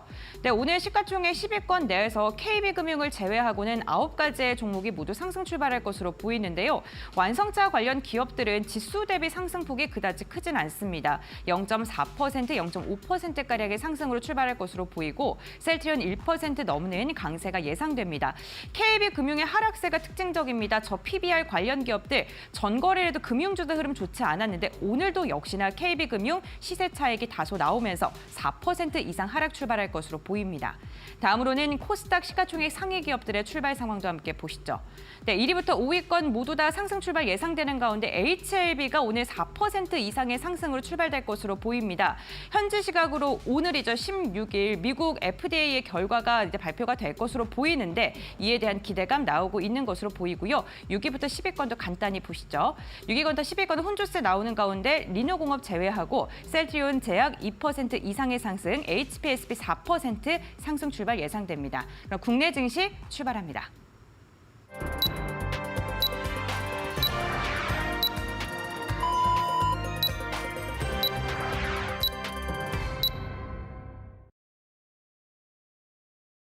자, 2024년 5월 16일 목요일 국내 증시 출발을 했습니다. 어제 우리가 부처님 오신 날 휴장인 상황에서 여러 가지 이슈들이 시장에 접목이 됐고요. 미국의 CPI나 소매 판매 같은 경제 지표들이 굉장히 좋게 시장에 긍정적으로 발표가 됐습니다.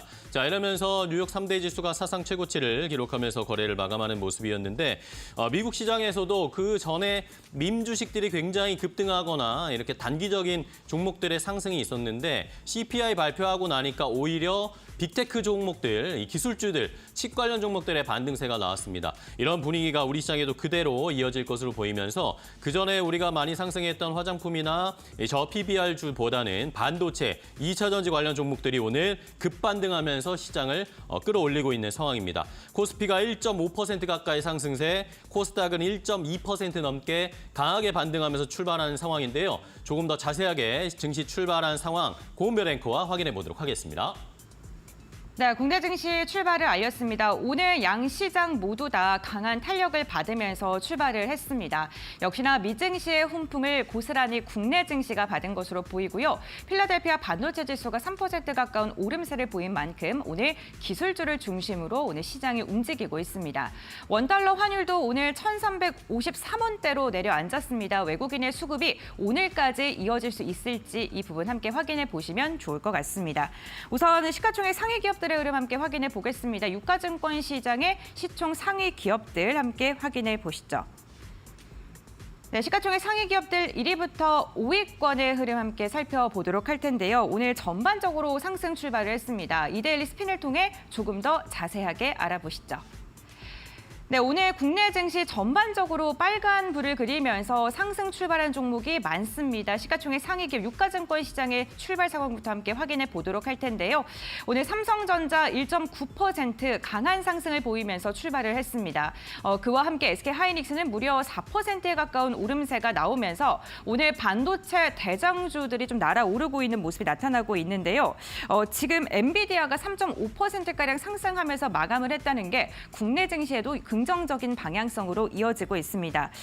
지금 HSBC가 엔비디아의 목표 주가를 현재가 대비 50%가량 상향 조정했다는 점 이슈가 있었는데요. 이에 대한 훈풍 국내 증시까지 이어지고 있고요. 오늘 시가총액 10위권 이상의 종목들까지 모두 상승 출발을 했습니다. LG에너지솔루션 0.7%가량 상승했고요. 현대차 기업, 완성차 기업들도 오름세 오늘 제약바이오 관련 기업들 가운데서는 셀트리온이 오랜만에 2% 이상의 상승을 하고 있다는 게 특징적이고요. 네이버와 카카오 역시나 오늘 반등이 시원하게 나오고 있습니다. 네이버가 1.8%가량의 강세가 나타나고 있는 상황입니다. 철강 기업도 오늘도 좋은 가운데 포스코홀딩스가 1% 넘게 상승하고 있고요. 2차 전지 관련 기업들 가운데 포스코 퓨처엠이 2% 이상 상승하고 있다는 점, 화학 업종 가운데서는 LG화학이 1.3%가량 오름세로 출발했다는 점 긍정적입니다. 네, 이렇게 시가총액 상위 기업들 유가증권 시장 굉장히 긍정적인 방향성 보이면서 출발을 했었는데요. 그렇다면 코스닥은 어떻게 출발했을까요? 코스닥 시가총액 상위 기업들의 흐름도 함께 확인해 보겠습니다. 네, 코스닥 시가총액 상위 기업 에코프로 그룹주들 전반적으로 흐름 좋았습니다. 에코프로 BM 0.7% 상승 출발했고요. 에코프로도 1% 이상 상승 출발했습니다. 최근에 에코프로와 HLB의 시가총액 2위권 다툼이 치열한데 오늘 에코프로가 2위를 보이고 있고요. HLB가 3%가량의 상승을 보이면서 2위를 따라잡기 위해 힘을 내주고 있는 모습입니다.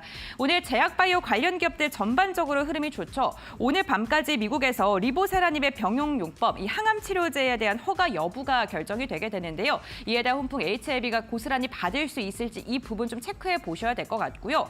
알테오젠과 엔캠 같은 경우에는 5월 MSCI 편입이 됐죠. 이에 대한 훈풍으로 패시브 자금에 대한 유입이 지금 기대가 되고 있는 상황인데 유진투자증권 알테오젠이 3,900억 원 그리고 엔캠이 1,900억 원의 패시브 자금이 유입될 것이다라는 전망을 내놨습니다. 오늘 엔캠 5% 이상 상승하고 있고요. 반도체 관련 기업들 흐름 괜찮습니다. SP가 오늘 3% 이상의 상승 보여주고 있고 솔브레인이 2% 이상의 오름세가 확인되고 있습니다. 네, 이렇게 오늘 시가총액 상위 기업들의 흐름 함께 확인해 봤고요. 업종 흐름도 함께 확인해 보겠습니다. 오늘 상승률이 좋은 업종은 어떤 업종이 있을까요? 네, 지금 눈에 띄는 업종이 있습니다. 바로 전기전자 업종이 2% 이상의 상승을 보이고 있는 게 특징적인데요. 삼성전자와 SK하이닉스의 상승이 업종의 상승을 이끌고 있는 것으로 보이고요. 앞서 HLB와 뿐만 아니라 제약바이오 전반적 흐름 괜찮았습니다. 제약바이오 관련 기업들 1.5%의 업종 상승 나오고 있고요. 오늘 특징적인 게 금융업 쪽이 조금 약했다고 지금 동시호가 상황 속에서 나왔었는데 오늘 금융업종이 1.2%가량 상승하고 있고 보험업종도 1.4%가량 상승하면서 저 PBR 관련 기업들의 훈풍 이어지고 있고요. 중국 경기 부양에 대한 기대감 속에 화학업종 1% 이상, 철강금속도 1%대 상승이 나오고 있습니다. 네, 이렇게 업종별 흐름까지 확인해 봤고요. 그럼 전문가들과 함께 보다 더 자세하게 출발 상황 알아보겠습니다. 자, 우리 시장, 양시장 모두 1% 넘게 강한 반등으로 출발을 했습니다. 코스피는 지금 1% 넘게 1.5%대까지 상승 탄력이 나오고 있는 상황이고 일본 니케이 지수도 개장을 했는데 1.2% 넘게 반등세가 나오면서 시장이 함께 동아시아 시장 전반적으로 좋은 흐름을 나타내고 있습니다. 수급 상황도 간단하게 체크해보면 외국인이 매수를 하고 있습니다. 코스피에서 일단은 560억 원 정도 매수를 하고 있고 그리고 기관도 코스피에서 1,700억 원, 기관 매수가 조금 더 강한 상황입니다. 이러면서 코스피를 끌어올리면서 삼성전자, SK하이닉스 중심으로 시총 상위 종목들의 상승률이 나오고 있고 코스닥 시장에서는 외국인이 매도하고 있지만 기관 매수가 들어오고 있는 상황이고 상승 종목 수가 굉장히 많습니다. 코스닥은 이런 상황을 지켜보셔야겠습니다. 원달러 환율도 한번 체크를 해드리면 오늘 급격하게 내려갔네요. 15원 넘게 하락하면서 출발하면서 1,353원대로 환율이 출발했는데 현재는 1,352원대까지 내려가면서 빠르게 환율이 좀 안정되고 외국인 수급이 어느 정도 들어올 수 있을지 선물 시장에서도 외국인이 많은 금액을 좀 매수를 하고 있는 거 확인이 되고 있습니다. 자, 그럼 시장 상황 더 자세하게 체크를 해보겠습니다. 먼저 이상해 비사님께서 오늘 시장 어떻게 출발 상황 보세요? 네, 흐름이 굉장히 좋습니다. 네. 코스닥보다 코스피가 좀 더 탄력이 좀 붙는 모습인데 뭐 비슷하다고 볼 수 있을 것 같고요. 코스피 쪽만 말씀을 드리면은 개인이 2천억 원 이상을 매도하고 있습니다. 장 시작한 지 10분도 안 됐는데 그만큼 외국인과 기관이 좀 받아내는 모습 긍정적이다라고 볼 수 있을 것 같고 외국인의 선물 순매수가 현재 5천억 가까이 잡히고 있다는 것도 굉장히 의미 있는 부분이다. 그래서 하락수보다는 상승 종목 수가 2배 이상 많은 것도 긍정적이다라고 이제 말씀을 드릴 수가 있을 것 같고요. 그리고 이제 업종도 보면은 하락 업종이 지금 2개입니다. 운수창고, 종이목재. 근데 이쪽이 시가총액 크게 차지하는 비중이 아니기 때문에 뭐 대부분의 업종이 상승하고 있다라고 말씀드려도 될 것 같고요. 그리고 SK하이닉스가 신고가입니다. 네, 굉장히 의미하는 바가 있다고 생각이 들고 뭐 관련해서 좋은 얘기는 정말 많이 나오고 있죠. 뭐 자회사 SK 키파운드리가 또 하반기에 뭐 테슬라에 또 전력 반도체를 공급한다는 뉴스까지 나오고 있는 상황이고 이와 같은 흐름 참 분위기가 너무 좋아서 또 목표가 상향도 뭐 나오는 리포트가 이어질지 뭐 그런 것도 뭐 관심 있게 보셔도 되지 않을까 생각이 들고 시가총액 1위 삼성전자서부터 22 삼성화재까지 20개 종목이 모두 상승하고 있고 앞에서도 이제 금융주 말씀해 주셨는데 삼성화재가 현재 8% 상승하고 있습니다. 그래서 보험주 수급이 좀 연휴 때 좀 살펴보니까 보험주 수급이 굉장히 좋더라고요. 그래서 보험주 수급이 좋은 종목군들이 오늘 아침에 좀 더 강한 모습 이어진다고 말씀을 드릴 수가 있겠고 뭐 HMM이 뭐 4% 하락하고 좀 조선주 해운 쪽이 좀 살짝 눌리는 모습 제외한다고 하면은 대부분의 업종이 상승하고 있다라고 말씀드릴 수가 있을 것 같고요. 그리고 좀 관련돼서 좀 섹터 몇 개만 좀 살펴보면 화장품 오늘도 뭐 이렇게 차별화는 크긴 하지만 그래도 화장품 쪽도 뭐 한국 화장품 제조가 20% 상승하고 이치환불이 8% 상승하면서 좀 차별화 내에서도 좀 강한 종목은 여전히 있다라는 말씀을 드릴 수가 있겠고요.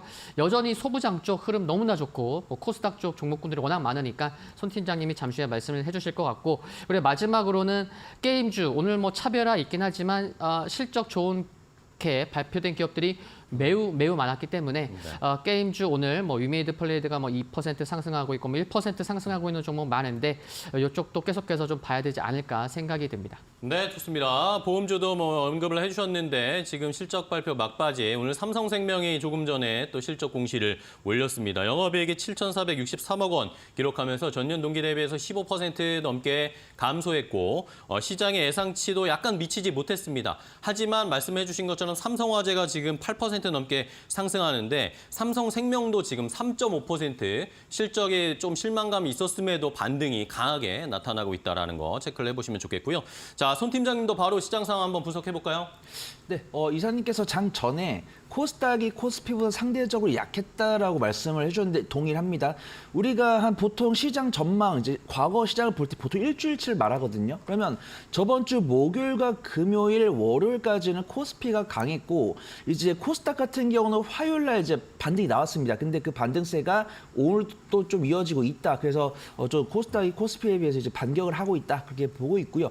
근데 코스닥이 지수상으로 약했을지라도 분명히 가는 종목이 있었습니다. 앞에서도 말씀드린 것처럼 뭐 화장품이나 뭐 미용 의료기기, AI 소프트웨어 이쪽이 강했습니다. 근데 오늘 CPI 발표됐고 어제 PPI랑 제롬 파월 연준 의장이 금리 인상은 크게 우려할 필요가 없을 것 같다라는 이야기가 나오면서 오늘 2차 전지랑 제약바이오, 그다음에 반도체 중소형주 쪽이 괜찮은 것 같습니다. 우리가 반도체가 그냥 3개월 단위로 보면은 분명히 우상향할 거다 이런 이야기가 나왔지만 사실 기준금리 인상 우려, 그다음에 뭐 몇몇 반도체 기업들의 어닝 쇼크 때문에 반도체 중소형주도 밀렸습니다. 하지만 우리나라 반도체 기업들이 갖고 있던 기술력을 무시할 수 없기 때문에 삼성전자랑 SK하이닉스 같은 경우는 외국인과 기관이 러브콜을 꾸준히 보냈었거든요. 물론 이걸 일주일 단위로 본다고 한다면 삼성전자가 SK하이닉스보다 조금 약했다. SK하이닉스가 HBM3 관련으로는 우리나라 대장이구나. 네. 이렇게 생각하실 수 있겠지만 분명히 이 반도체를 중심으로 해서 이제 코스닥에 있는 중소형 기업들도 그 낙수 효과를 얻을 수 있을 것 같다. 좀 판단해 보도록 하고요.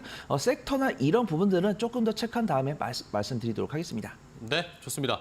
자, 시장의 분위기 뭐 좋습니다. 양시장 뭐 상승 탄력이 약간 줄어들고는 있는 상황인데 그래도 삼성전자 8만 원 다시 터치하고 나서 조금 내려오고 있는 상황, 7만 9,500원까지 내려왔고요. SK하이닉스도 4% 넘게 상승하다가 지금 3.8%대 상승세 유지하고 있습니다. 자, 그럼 시장에서 관심이 많이 쏠리고 있는 업종이나 종목들 더 자세하게 체크해 보겠습니다. 고은별 앵커와 함께 확인해 보시죠. 네, 국내 증시 출발한 지 12분여 분이 흘렀습니다. 싱가포르를 통해서 지금 투자자가 가장 관심 있게 보고 있는 섹터들, 검색 빈도가 높은 섹터들 함께 알아보겠습니다.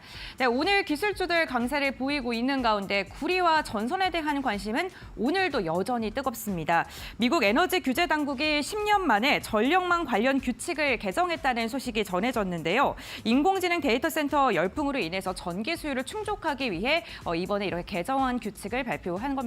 이에 대한 기대감 속에 구리 가격 고공행진 연일하고 있죠. 구리에 대한 기대감 높아지고 있고 전선 관련된 검색 빈도도 높은데요. 전선에 대한 기대감도 높아지고 있습니다. 그 옆쪽 보게 되면 유리 기판, HBM 관련된 섹터 검색도 많습니다. 오늘 반도체 관련 기업들 SK하이닉스, 삼성전자가 강하게 지금 시세를 분출하고 있는 만큼 관련 종목들 기술주를 향한 검색 빈도가 크다는 점 체크해 보시면 좋을 것 같고요. 이와 함께 보험에 대한 검색도 높습니다. 오늘 보험 업종의 상승 탄력이 굉장히 좋은데 이번에 실적 발표를 앞두고 줄줄이 지금 실적의 발표가 예고되어 있는데 관련 기대감이 지금 검색으로 이어지고 있는 것으로 보이고요. 이와 함께 미국의 관세와 관련되어 있는 섹터에 대한 검색 빈도도 높습니다. 우선 대표적으로 제약 바이오에 대한 검색을 하고 있는데요. 중국 바이오 기업과 거래를 금지하는 법안이 상원에 이어서 하원 상임위에서도 통과됐다라는 소식이 전해지면서 오늘 제약 바이오 관련 기업들도 함께 살펴보시면 좋을 것 같습니다. 그렇다면 이데일리 스핀을 통해서 조금 더 자세한 출발 상황 함께 알아보도록 하겠습니다. 지금 이 시각 상승률이 가장 좋은 종목들 어떤 게 있는지 지금부터 알아보겠습니다. 먼저 상승률 상위 종목들 함께 확인해 보도록 하겠습니다. 전거래에 이어서 오늘도 상승률 상위 종목들 대부분 지금 이름을 올리고 있는 것으로 보이는데요. 화장품 관련 기업인 한국 화장품 제조가 지금 지금 상한가에 안착을 한 모습이 나타나고 있습니다. 역시나 호실적에 따른 기대감이 매기세로 이어지고 있는 건데요. 올해 1분기 영업이익이 지난해와 비교했을 때 97% 증가한 것으로 확인이 되면서 한국 화장품 제조뿐만 아니라 한국 화장품도 24%의 불꽃을 쏘아 올리고 있고요. 빛과전자 같은 경우에도 AI 트래픽의 성장과 함께 수혜를 볼 수 있는 기업으로 거론이 되면서 오늘 상승을 하고 있습니다. 이어플로우 전거래에 이어서 오늘도 두 자릿대 강세 움직임 나타나고 있습니다. 17%가량의 시세를 분출하고 있는데 미국 연방항소법원 이 인슐렛이 제기한 2차 수정 가처분 결정에 대해서 효력 정지 결정이 나왔다라는 소식이 오늘까지도 주가를 끌어올리고 있는 것으로 보이고요. 특징적인 종목으로 신라젠 함께 확인해 보겠습니다. 13%가량 상승을 한 것으로 나타났는데 신장암 치료제를 개발하는 페사백이 계약을 체결할 것이다라는 그런 소식이 전해지면서 미국 기업과의 계약설이 돌았습니다. 이로 인한 기대감이 주가의 상승으로 이어지고 있고요. 전반적으로 종목을 보게 된다면요. 제약바이오 관련 기업들, 화장품 관련 기업들 그리고 기술주들이 대거 이름을 올리고 있다는 게 특징적입니다. 그렇다면 상승률 상위 종목들 함께 확인해 봤고요. 거래량이 강하게 쏠리고 있는 거래량 상위 종목들의 흐름도 함께 확인해 보시죠. 지금 가장 거래량이 강하게 쏠리고 있는 기업은요. KBI 메탈입니다. 역시나 전선에 대한 기대감, 구리에 대한 기대감이 주가를 끌어올리고 있고요. 오늘도 거래량이 강하게 쏠리고 있습니다. 12%가량의 오름세가 나타나고 있다는 점 특징적이고요. 그 뒤쪽으로도 전선 관련 기업들이 대거 이름을 올리고 있고요. 오늘 태양광 관련 기업도 이름을 올리고 있습니다. SDN 오늘 2% 이상의 상승이 나타나고 있다는 점, 실적에 대한 기대감 속에 화장품 관련 기업들 꾸준하게 매기세 이어지고 있고요. SK 이터닉스가 10% 이상의 강세를 보이고 있습니다. 지금 호재 소식이 들려졌는데 테슬라발 이슈가 오늘 상승을 지속적으로 끌어갈 수 있을지 이 부분도 체크해 보시면 좋을 것 같습니다. 그렇다면 조금 더 자세한 출발 상황 전문가들과 함께 알아보겠습니다. 자, 시장에서 상승하는 종목들이 굉장히 많습니다. 반도체가 일단은 시장을 이끌어가고 있고 제약바이오 쪽도 역시 금리 인하에 대한 기대감으로 함께 동반 상승세를 보이고 있는데 화장품이나 저PBR주들은 우리가 쉬기 전에 조금 많이 올랐기 때문에 좀 쉬지 않을까라는 생각이 들었는데 함께 다 같이 좀 올라가는 시장의 분위기가 나타나고 있습니다. 그동안 좀 많이 눌려있다라는 평가나 심리가 작용된 걸까요? 자, 이성희 일사님과 그럼 종목 더 자세하게 체크해 볼게요. 어떤 종목 좀 보고 계세요? 네, 오늘도 세 종목을 뽑아봤는데요. 네. 비나텍을 일단 하나 첫 번째로 말씀을 드리고 비나텍. 싶습니다. 네, 2.5% 상승하고 있는데 최근에 AI발 또 전력이 워낙 많이 필요하다 보니까 이제 SFC 쪽으로 관련된 종목군들이 뭐 진짜 증권사의 리포트가 나올 정도로 그쪽 섹터를 다루는 리포트가 나올 정도로 참 관심이 많은데 비나텍 회사가 좋습니다. 뭐 실적 대비해서 시가총액이 좀 높은 게 아닌가 생각이 들지만 워낙 또 기술력이 있다 보니까 그리고 최근에 좀 수급도 들어오고 좀 바닥에서 전고점 올해 1월 달에 고점을 돌파할 때도 대량 거래가 수반되는 모습을 봤을 때는 비나텍 여기 한 5만 8천에서 6만 원 좀 매물대 손바뀜은 필요하지만 뭐 5일선을 어떻게 따라갈지 흐름 체크, 수급과 함께 체크해 보시면 좋겠다라는 말씀을 드리고 싶고요. 그리고 오늘 현재 그 HLB가 시가총액 2위 오늘 두 자릿수 상승이 나올 정도로 굉장히 기대감이 큽니다. 뭐 세로는 그런 걸 떠나서 굉장히 강한 모습이고 또 이제 전반적인 뭐 미중 갈등이라든가 또 뭐 금리나 기대감이 또 조금이라도 반영이 되면 언제든지 오를 수 있는 게 지금 바이오 종목인 것 같은데 그런 바이오 종목 중에서도 시가총액 큰 기업에 대한 관심은 가져봐야 되는 게 아닌가 그런 생각이 들어서 리가캠 바이오 시가총액 2조 4천억 원인데 오늘 3% 상승하는데 그래도 중기적으로 중요한 60일선에서 반등이 나오는 모습, 아스코 지나면서부터는 또 에로 라이센싱 아웃 기대감은 점진적으로 커질 수 있다는 것에 좀 관심 가져보시면 어떨까 생각이 들고요. 소부장 쪽에서는 최근에 좀 단기 낙폭이 큰 것도 있지만 TLB를 말씀드리고 싶습니다. 27,300원인데 27,000원 아래에서는 뭐 분할 매수 해봐도 괜찮지 않을까 생각이 들고 지난 이렇게 연휴 전에 저점이 200에서 240에서 정확히 터치하는 가격이었습니다. 뭐 떨어져 봐야 뭐 크게 떨어지기도 어려운 그래서 정말 중요한 곳까지 하락했기 때문에 그리고 이게 뭐 CXL이랑 향후 시간이 가면 갈수록 중요하게 부각될 SSD 관련된 종목이기도 하니까 2분기 또 실적 개선 기대감도 있다는 것에 이렇게 좀 한 3개 종목 뽑아왔습니다. 네, 좋습니다. 자, 시장에서 어쨌든 급등하는 종목들이 좀 나오고 있습니다. 그리고 저 PBR주들 중에 아까 언급을 해드렸지만 삼성화재, 삼성생명, KB금융 같은 종목들이 좋은 흐름 나타내는데 삼성화재가 지금 10% 넘게 상승 탄력이 계속 높아지면서 역사적 신고가를 지금 기록을 하고 있고 삼성생명도 4% 가까이, KB금융도 3.5%가 넘게 함께 동반 상승세를 보여주고 있는 상황입니다. 자, 그럼 종목들 더 자세하게 보겠습니다. 이번엔 손 팀장님은 어떤 종목 보고 계세요? 네, 저 역시도 세 가지 정도 짧게 보도록 하겠습니다. 반도체랑 제약바이오랑 2차 전지 보도록 하겠습니다. 일단 반도체 같은 경우도 미국에서 엔비디아가 3% 이상 상승하는 모습이고 반도체 성장을 의심하는 분들은 안 계실 겁니다. 그다음에 기간 조정 충분히 거쳤죠. 삼성전자랑 SK하이닉스 같은 경우 횡보를 했고 SK하이닉스가 먼저 뛰쳐나간 상황. 그다음에 오늘 엔비디아의 상승 마감에 이제 SK하이닉스 최고가를 기록을 하고 있고 삼성전자 쫓아가는 부분입니다. 그다음에 이 삼성전자는 SK하이닉스가 물론 2019년, 2020년 미중 무역 분쟁 터지기 전에 실적을 기록한 것은 아니지만 꾸준하게 실적이 회복되고 있고 아직 원활하게 회복되지 않았지만 반도체 투자는 진행을 하겠다. 이런 뉴스가 나오면서 오늘 반도체 관련 종목들 강세에 보이는 부분입니다. 그중에서 저는 오로스 테크놀로지랑 STI를 보고 있는데요. 일단 오로스 테크놀로지 같은 경우 이제 노광 공정 장비, 그다음 STI 같은 경우는 리플로우 장비를 납품을 하고 있는데 오로스 테크놀로지도 참 그렇습니다. 전년 동기 대비해서 실적이 거의 30에서 40%까지 잘 나왔는데 이제 워낙 그 투자분들의 기대치가 높고 주가 많이 올랐다 보니까 네. 실적 발표가 밀리는 모습이 있었거든요. 근데 오늘 좀 기술 반등 나오는 부분들. 그다음에 이제 STI 같은 경우는 PSK 홀딩스를 제외했을 때는 리플로우 장비를 가장 기술력을 갖고 있다라는 평가 받고 있으니까 이 두 종목 보시면 좋을 것 같습니다.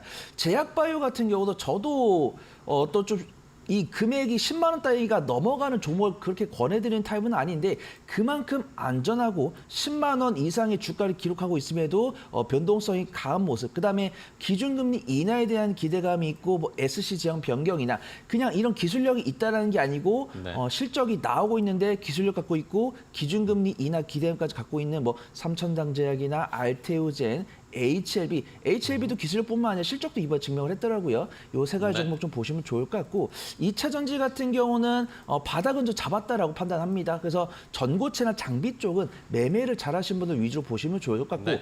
포스코홀딩스가 상대적으로 외국인의 매수가 꾸준히 들어오니까 안전해 보인다. 그래서 좀 판단해 보도록 하겠습니다. 네, 알겠습니다. 2차 전지주에 대한 투자 전략까지 손 팀장님과 함께 알아봤습니다. 자, 그럼 이제 마지막으로 오늘 시장을 또 관통할 수 있는 핵심 키포인트 하나씩 짚어주시면 되겠는데 이상엽 회사님은 오늘 시장 어디에 포인트 잡고 계십니까?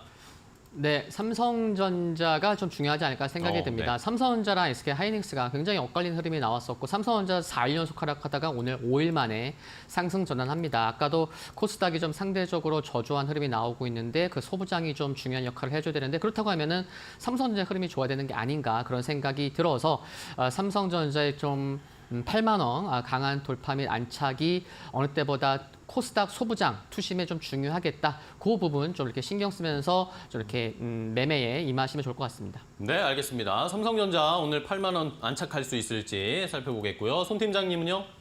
네, 너무 좋은 시장이지만 보수적으로 천천히 가자. 그러니까 보수적인 접근을 하자는 게 투자를 하지 말자는 게 아니고 오늘 정말 너무 좋은데 뭐 경제 지표도 잘 나왔고 제롬팔 연준의장 발언도 너무 좋고 지금 정규장 개장 분위기 너무 좋고 수급까지 좋으니까 이런 말씀을 드리면 전력 투구를 하신 분이 계세요. 근데 투자도 한 1년, 2년 하셨다면 아시겠지만 하루에 1.5%, 1%는 괜찮은데 2% 이상 상승이 나오면은 윗꼬리가 조금 달립니다. 이거는 누구나 좀 단기 차익 내놓고 싶을 테니까.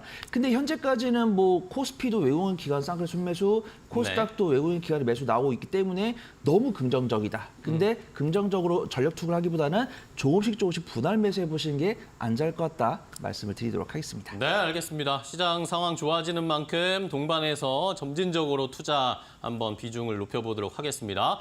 자, 오늘 두 분과 함께 장 출발 함께 준비해봤습니다. 오늘 좋은 전략 소개해 주셔서 감사하고요. 다음 시간에 또 뵙도록 하겠습니다. 고생 많으셨습니다. 고맙습니다.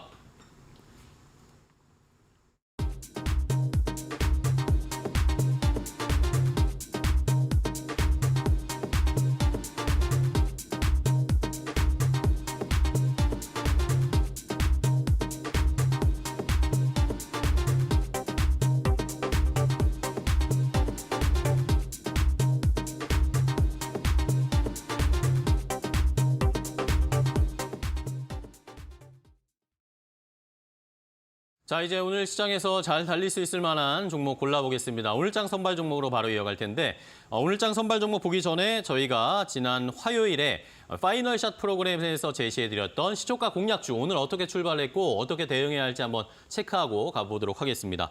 자, 지난 화요일에 저희가 파이널샷 프로그램에서 정재현 대표가 제시한 종목입니다. 바로 바이넥스였는데요. 바이넥스를 이 금리 인하 수혜주로 부각을 하면서 이 금리 인하 관련된 수혜주로 살펴보자라는 의견이었습니다. 매수가 오늘 시초가 15,830원에 접근할 수 있었고요. 목표가는 18,000원 제시했는데요.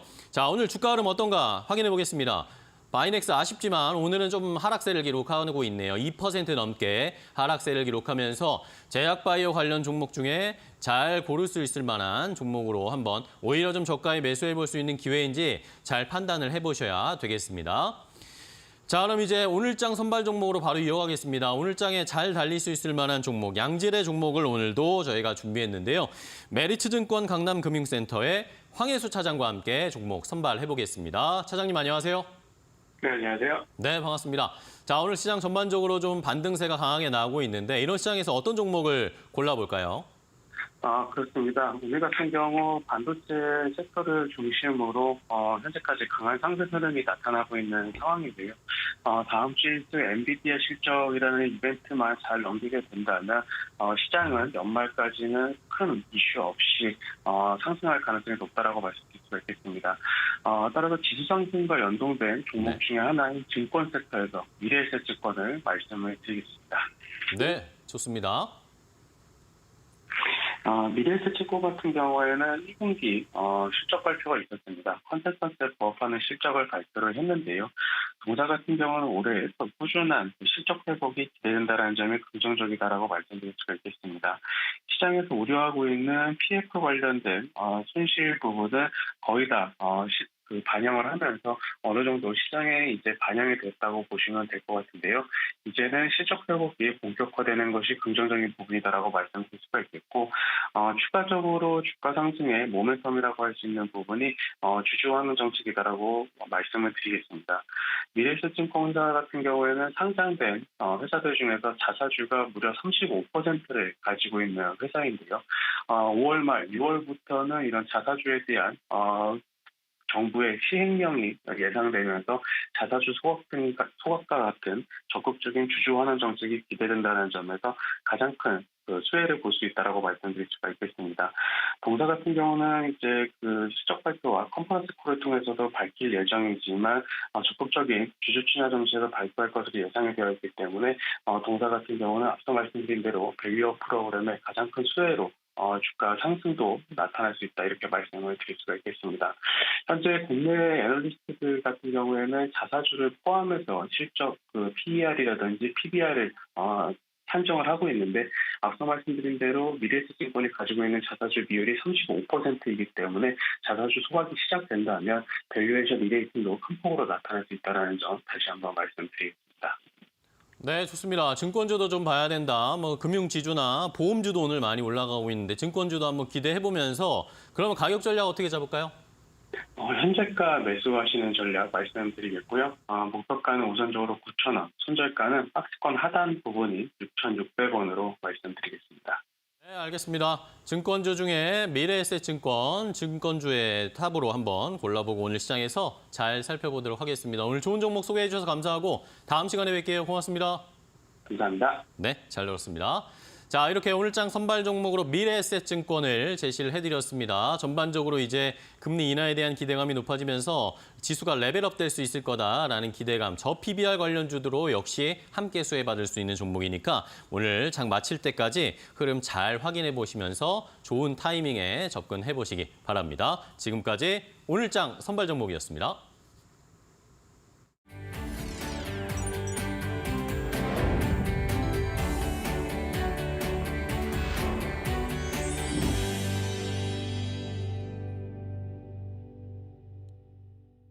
이코노미톡 시간입니다. 우리 시장에서 꼭 알아야 할 이슈를 경제 전문 기자와 함께 이야기를 나눠보는 시간입니다. 오늘 이데일리 경제정책부 최정희 기자 함께합니다. 안녕하십니까? 안녕하세요. 네, 오랜만에 뵙습니다. 네. 오늘 기자님께서는 또 어떠한 이슈를 들고 오셨을지 기대되는데요. 그 주제부터 확인해 보시죠.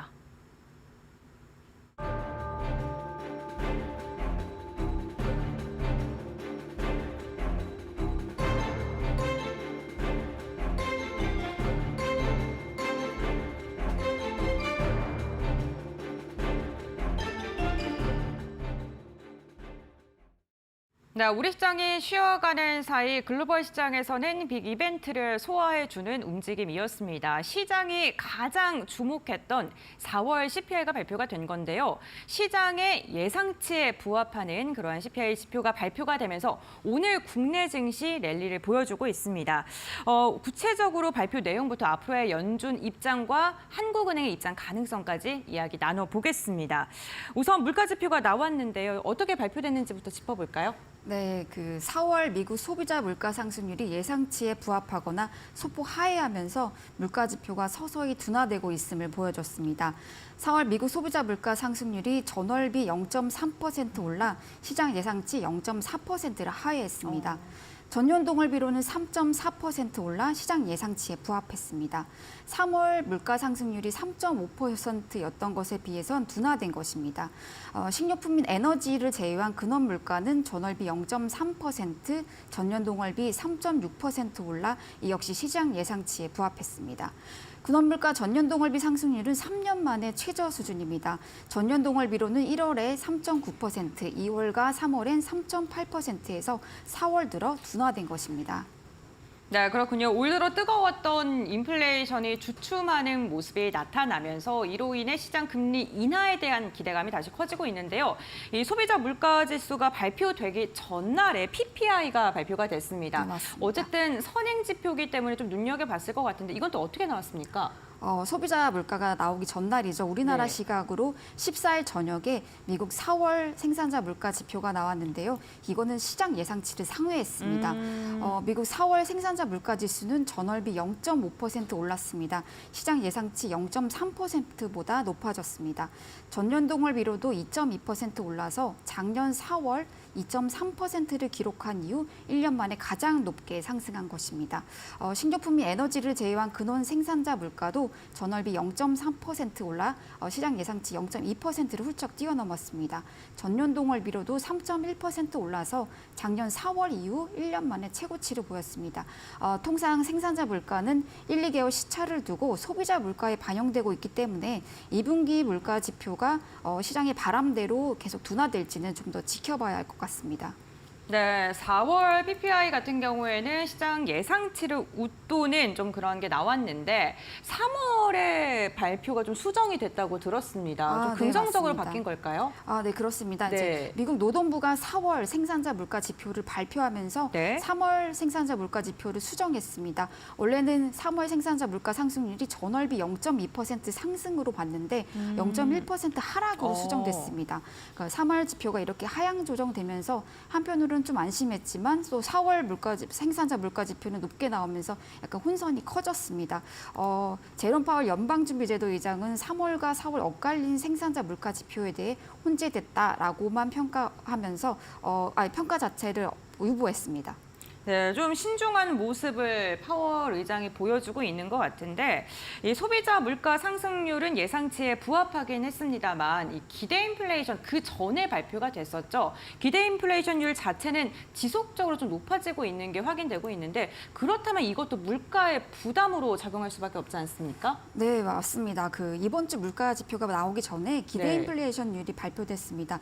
미국은 뉴욕 연방준비은행과 미시건대 에서 각각 기대 인플레이션율을 조사해서 발표를 하고 있는데요. 네. 두 수치 모두 높게 나왔습니다. 우리나라 시각으로 14일 공개된 뉴욕 연방준비은행의 1년 후 기대 인플레이션율은 4월 기준으로 3.3%를 기록했습니다. 3월에 3%를 기록했던 것보다 0.3% 높아진 것입니다. 작년 11월 이후 5개월 만에 최고치입니다. 5년 뒤 기대 인플레이션율도 3월에 2.6%에서 지난달 2.8%로 높아졌습니다. 미시건대에서 조사한 1년 기대 인플레이션율은 5월 수치인데요. 5월 1년 기대 인플레이션율이 3.5%로 전월 대비 0.3%포인트 올랐습니다. 기대 인플레이션율은 소비자들에게 1년 후 물가 상승률이 얼마일 것 같냐고 물은 후에 이를 가중평균해서 집계하는 것인데요. 기대 인플레이션이 높게 나오면 앞으로도 물가가 더 높아질 것이라는 심리가 커지게 되고 소비자 입장에서는 나중에 살 물건도 지금이 더 쌀 거라는 생각에 소비를 앞당겨서 하게 되고 기업 입장에서도 가격을 더 빨리 올리게 됩니다. 그래서 물가 상승세를 가속화할 수 있는 변수이기 때문에 중앙은행에서 가장 좀 신경 써서 보는 지표입니다. 네, 그럼 소비자들은 1년 뒤에도 여전히 물가가 2% 상승은 안 할 것이다 네, 라고 보고 맞습니다. 있다고 해석을 해보면 되겠습니다. 연준 파월 의장이 또 발언을 했기 때문에 그 발언 앞서서는 좀 간략하게 말씀해 주셨습니다만 조금 더 집중적으로 들어보겠습니다. 무슨 이야기를 했습니까? 그 제롬 파월 연준 의장은 이제 현지 시간 14일 네덜란드 암스테르담에서 열린 네덜란드 외국은행연합회 초청 대담에서 인플레이션 안정에 대해 크게 자신하지는 못하는 네. 모습이었습니다. 물론 4월 소비자 물가 지표가 나오기 전 상황이었는데요. 파월 의장은 인플레이션이 전월 대비 기준으로 작년 말 낮았던 수준으로 다시 낮아질 것으로 기대한다. 이렇게 말하면서도 올해 첫 1분기 지표를 고려할 때 이 같은 전망에 대한 확신이 높지 않다고 설명했습니다. 연준이 주요 지표로 삼고 있는 개인 소비 지출, PCE 물가 지표의 경우 1월과 2월엔 전년 동일비 기준으로 각각 2.4%, 2.5% 올라 시장 예상치와 일치했는데 3월의 경우에는 2.7%로 시장 예상치 2.6%를 소폭 뛰어넘었습니다. PCE 물가 지표는 전월비로 보면 작년 말에 0.1에서 0.2%로 올랐는데 올해 1월에서 3월까지를 보면 0.3%, 0.4%씩 오르고 있습니다. 연준이 목표로 하는 연간 물가 상승률 2%를 달성하기 위해선 전월비 상승률이 0.2%를 넘지 않아야 하는데 이를 뛰어넘으면서 물가 상승이 기대만큼 떨어지지는 않고 있는 상황입니다. 네, 또 연휴 사이에 발표된 지표 보면 소매 판매는 또 감소했다는 점은 긍정적인데 개인 소비 지출 자체는 지금 시장 예상치를 웃도는 지속적인 수치가 발표되고 있습니다. 지금 엇갈리는 수치 속에서 그렇다면 연준이 도대체 언제 금리 인하를 할 것인지 점점 더 좀 예측이 어려운 불확실성이 좀 커지는 모습이 나타나고 있는데요. 우선 지금 상황을 보게 된다면 이제는 인상에 대한 그런 우려는 좀 희석된 것 같습니다. 어떻게 보십니까? 맞습니다. 이제 파월 의장도 계속해서 이제 금리 인상 가능성은 없다라고를 얘기하는데 네. 연속해서 그렇게 말했음에도 시장이 그 메시지를 듣고 시장이 상당히 안심을 하는 모습이거든요. 네. 이제 시장에서는 이제 소비자 물가 지표가 나온 이후에 9월에는 연준이 금리를 인하할 수 있을 것 같다는 기대에 힘이 실리고 있습니다. 그래서 연내 두 차례 금리 인하 기대에 좀 더 집중하는 모습인데요. 근데 사실 미국 지표를 보면 굉장히 혼란스러운 상황입니다. 지난달 발표된 1분기 경제 성장률의 경우 속보치 기준으로 연율 1.6%를 기록했습니다. 작년 4분기 3.4%를 기록했던 것에 비해서도 낮아졌고 시장 전망치였던 2.4%보다도 낮아졌습니다.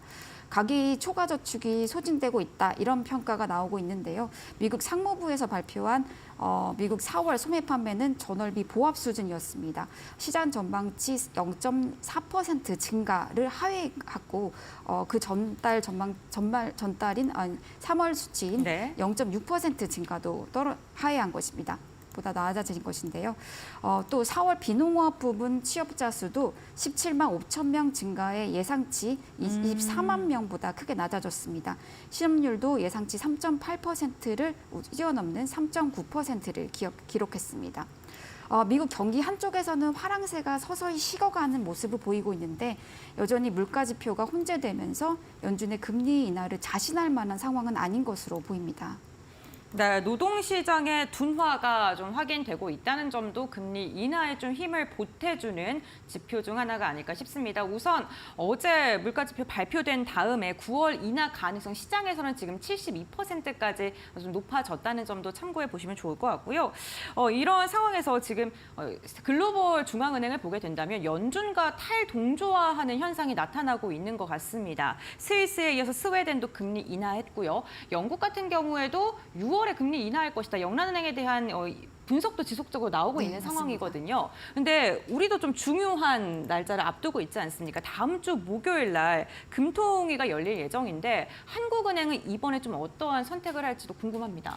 한국은행은 23일 금융통화위원회 회의를 열 예정인데요. 네. 기준금리 동결이 확실시되고 있기 때문에 시장의 관심은 하늘이 언제 금리를 내릴까로 몰리고 있습니다. 맞습니다. 하지만 이제 우리나라 상황은 금리를 그러니까 스위스나 스웨덴 같은 나라와 달리 금리 인하 시점이 지연되는 미국에 오히려 더 가깝다고 할 수 있습니다. 이창용 한은 총재가 지난달 12일이죠. 당시 금통위 기자회견에서 금리 인하 깜빡이를 켜지 않았다. 켤지 말지 고민하고 있는 단계다 이렇게 말씀을 했습니다. 이후 우리나라 1분기 경제 성장률이 전분기 비 1.3%, 전년 동기 비 3.4%를 기록하면서 깜짝 성장을 하게 됩니다. 그로 인해 우리나라 올해 성장률이 2%대 중반으로 상향 수정되고 있습니다. 다음 주 한은도 수정 경제 전망을 통해 2.1%로 보던 성장률을 상향 수정할 예정입니다. 이럴 경우 물가 상승률 전망치도 올해 2.6%에서 높아질 가능성을 배제할 수 없습니다.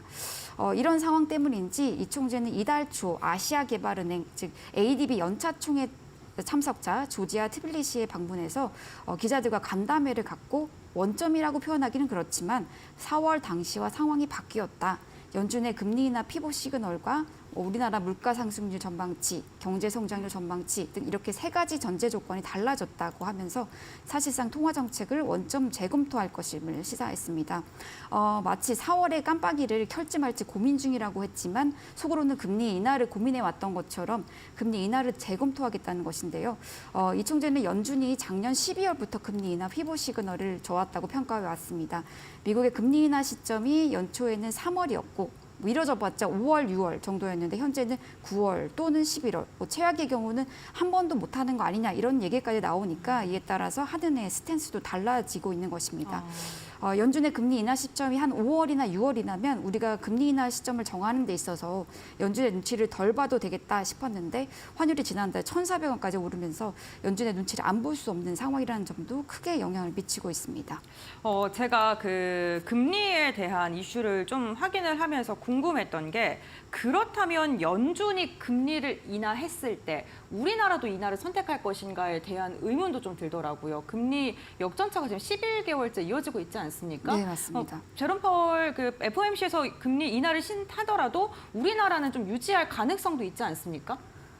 맞습니다. 그런데 이제 하나의 금리 인하를 하기 어려운 조건이 하나 해소가 되는 거기 때문에 금리 물가나 경제 상황을 봐서 충분히 우리 누나라도 금리 인하를 검토할 수 있는데 중요한 거는 물가가 얼마나 떨어지느냐, 경제 성장이 어떻게 되고 있느냐가 더 중요한 포인트일 것 같습니다. 일단은 연준이 먼저 금리를 인하하게 되면 환율에 대한 고민은 일단 사라지기 때문에 물가 측면에서도 물가를 오를 수 있는 그 하나의 요건이 해소되는 것이라고 봐야 될 것 같습니다. 어쨌든 금리 인하가 우리에게는 긍정적으로 작용할 수밖에 없다라고 해석을 해보고요. 금통위 좀 매파적일 수밖에 없을 것 같습니다. 그렇다면 이번 금통위에서 주목해서 봐야 될 포인트가 있다면 몇 가지 짚어주시죠. 하느니 물가를 얼마로 전망하느냐가 가장 핵심일 것으로 보입니다. 고금리 상황은 누구나 마음이 편치 않죠. 이창용 한은 총재 입장에서도 임기가 2년이 지나서 전체 임기의 절반이 넘어갔는데 연간 3.5% 금리를 계속해서 유지하는 것은 부담감으로 느끼고 있는 것 같습니다. 그래서 관건은 물가인데요. 이 총재는 하반기 물가 상승률이 월 평균 2.3%를 기록하면 금리 인하를 검토할 수 있는 조건이 된다고 했는데요. 하반기 물가 전망을 어떻게 받느냐가 관건입니다. 특히 우리나라의 경우 소비자 물가 상승률은 3% 안팎을 유지하고 있는 반면에 수요를 보여주는 근원 물가는 2.3%로 꾸준히 낮아지고 있습니다. 하느니 어떻게든 금리를 내리고 싶다면 근원 물가가 낮아지고 있다는 것에 주목해서 금리 인하의 명분을 찾으려고 할 것입니다. 그러나 이런 과정에서 예상치 못하게 툭 튀어나온 변수가 1분기 국내 총생산 지표입니다. 경제가 성장하고 있다는 것은 굉장히 희소식이지만 금리 인하는 더 멀어지게 될 수밖에 없는데요. 성장률을 상향 조정하게 되는 과정에서 잠재 성장률과 실제 성장률의 차이를 보여주는 GDP 갭이 플러스로 전환되는 시점이 언제인지도 살펴봐야 할 것으로 보입니다. 참고로 스위스의 경우에 금리를 먼저 내렸죠. 스위스 경우에 물가 상승률이 1%대로 내려앉았고 스웨덴의 경우에는 물가 상승률이 4%대로 굉장히 높은 수준이지만 경제 성장률이 4분기 연속 역성장을 기록했습니다. 이들 나라는 금리를 내릴 수밖에 없는 여건이 조성된 것인데요. 우리나라나 미국과는 좀 차이가 분명해 보입니다. 네, 그렇군요. 어쨌든 우리 증시 수출 호재 속에서 경제가 탄탄하다는 점 또한 금리를 유지하고 있는 이유 중에 하나로 해석을 해봐야 될 것 같습니다. 미국의 CPI 발표 그리고 이제 다음 주에 진행될 한국은행의 금통위에 대한 예상까지 해봤습니다. 우선 물가 지표를 좀 꾸준하게 확인해야 되는 게 미국뿐만 아니라 우리나라도 굉장히 중요한 포인트가 될 것 같습니다. 과연 물가가 2%대로 안착할 수 있을지 이 부분 좀 주목해서 보셔야 될 것 같고요. 어쨌든 4월에 CPI는 발표가 됐습니다만 6월 FOMC 회의를 앞두고 5월 고용지표 남았고요. 5월 CPI 역시나 발표 확인해보고 가야 됩니다. 그렇기 때문에 그때까지는 좀 시장 상황 꼼꼼하게 확인해 보시면서 대응 잘 해보셔야 될 것 같고요. 우선 저희 오늘 이 시간은 여기서 마무리하도록 하겠습니다. 이데일리 경제정책부 최정희 기자와 함께했습니다. 오늘 말씀 고맙습니다. 감사합니다.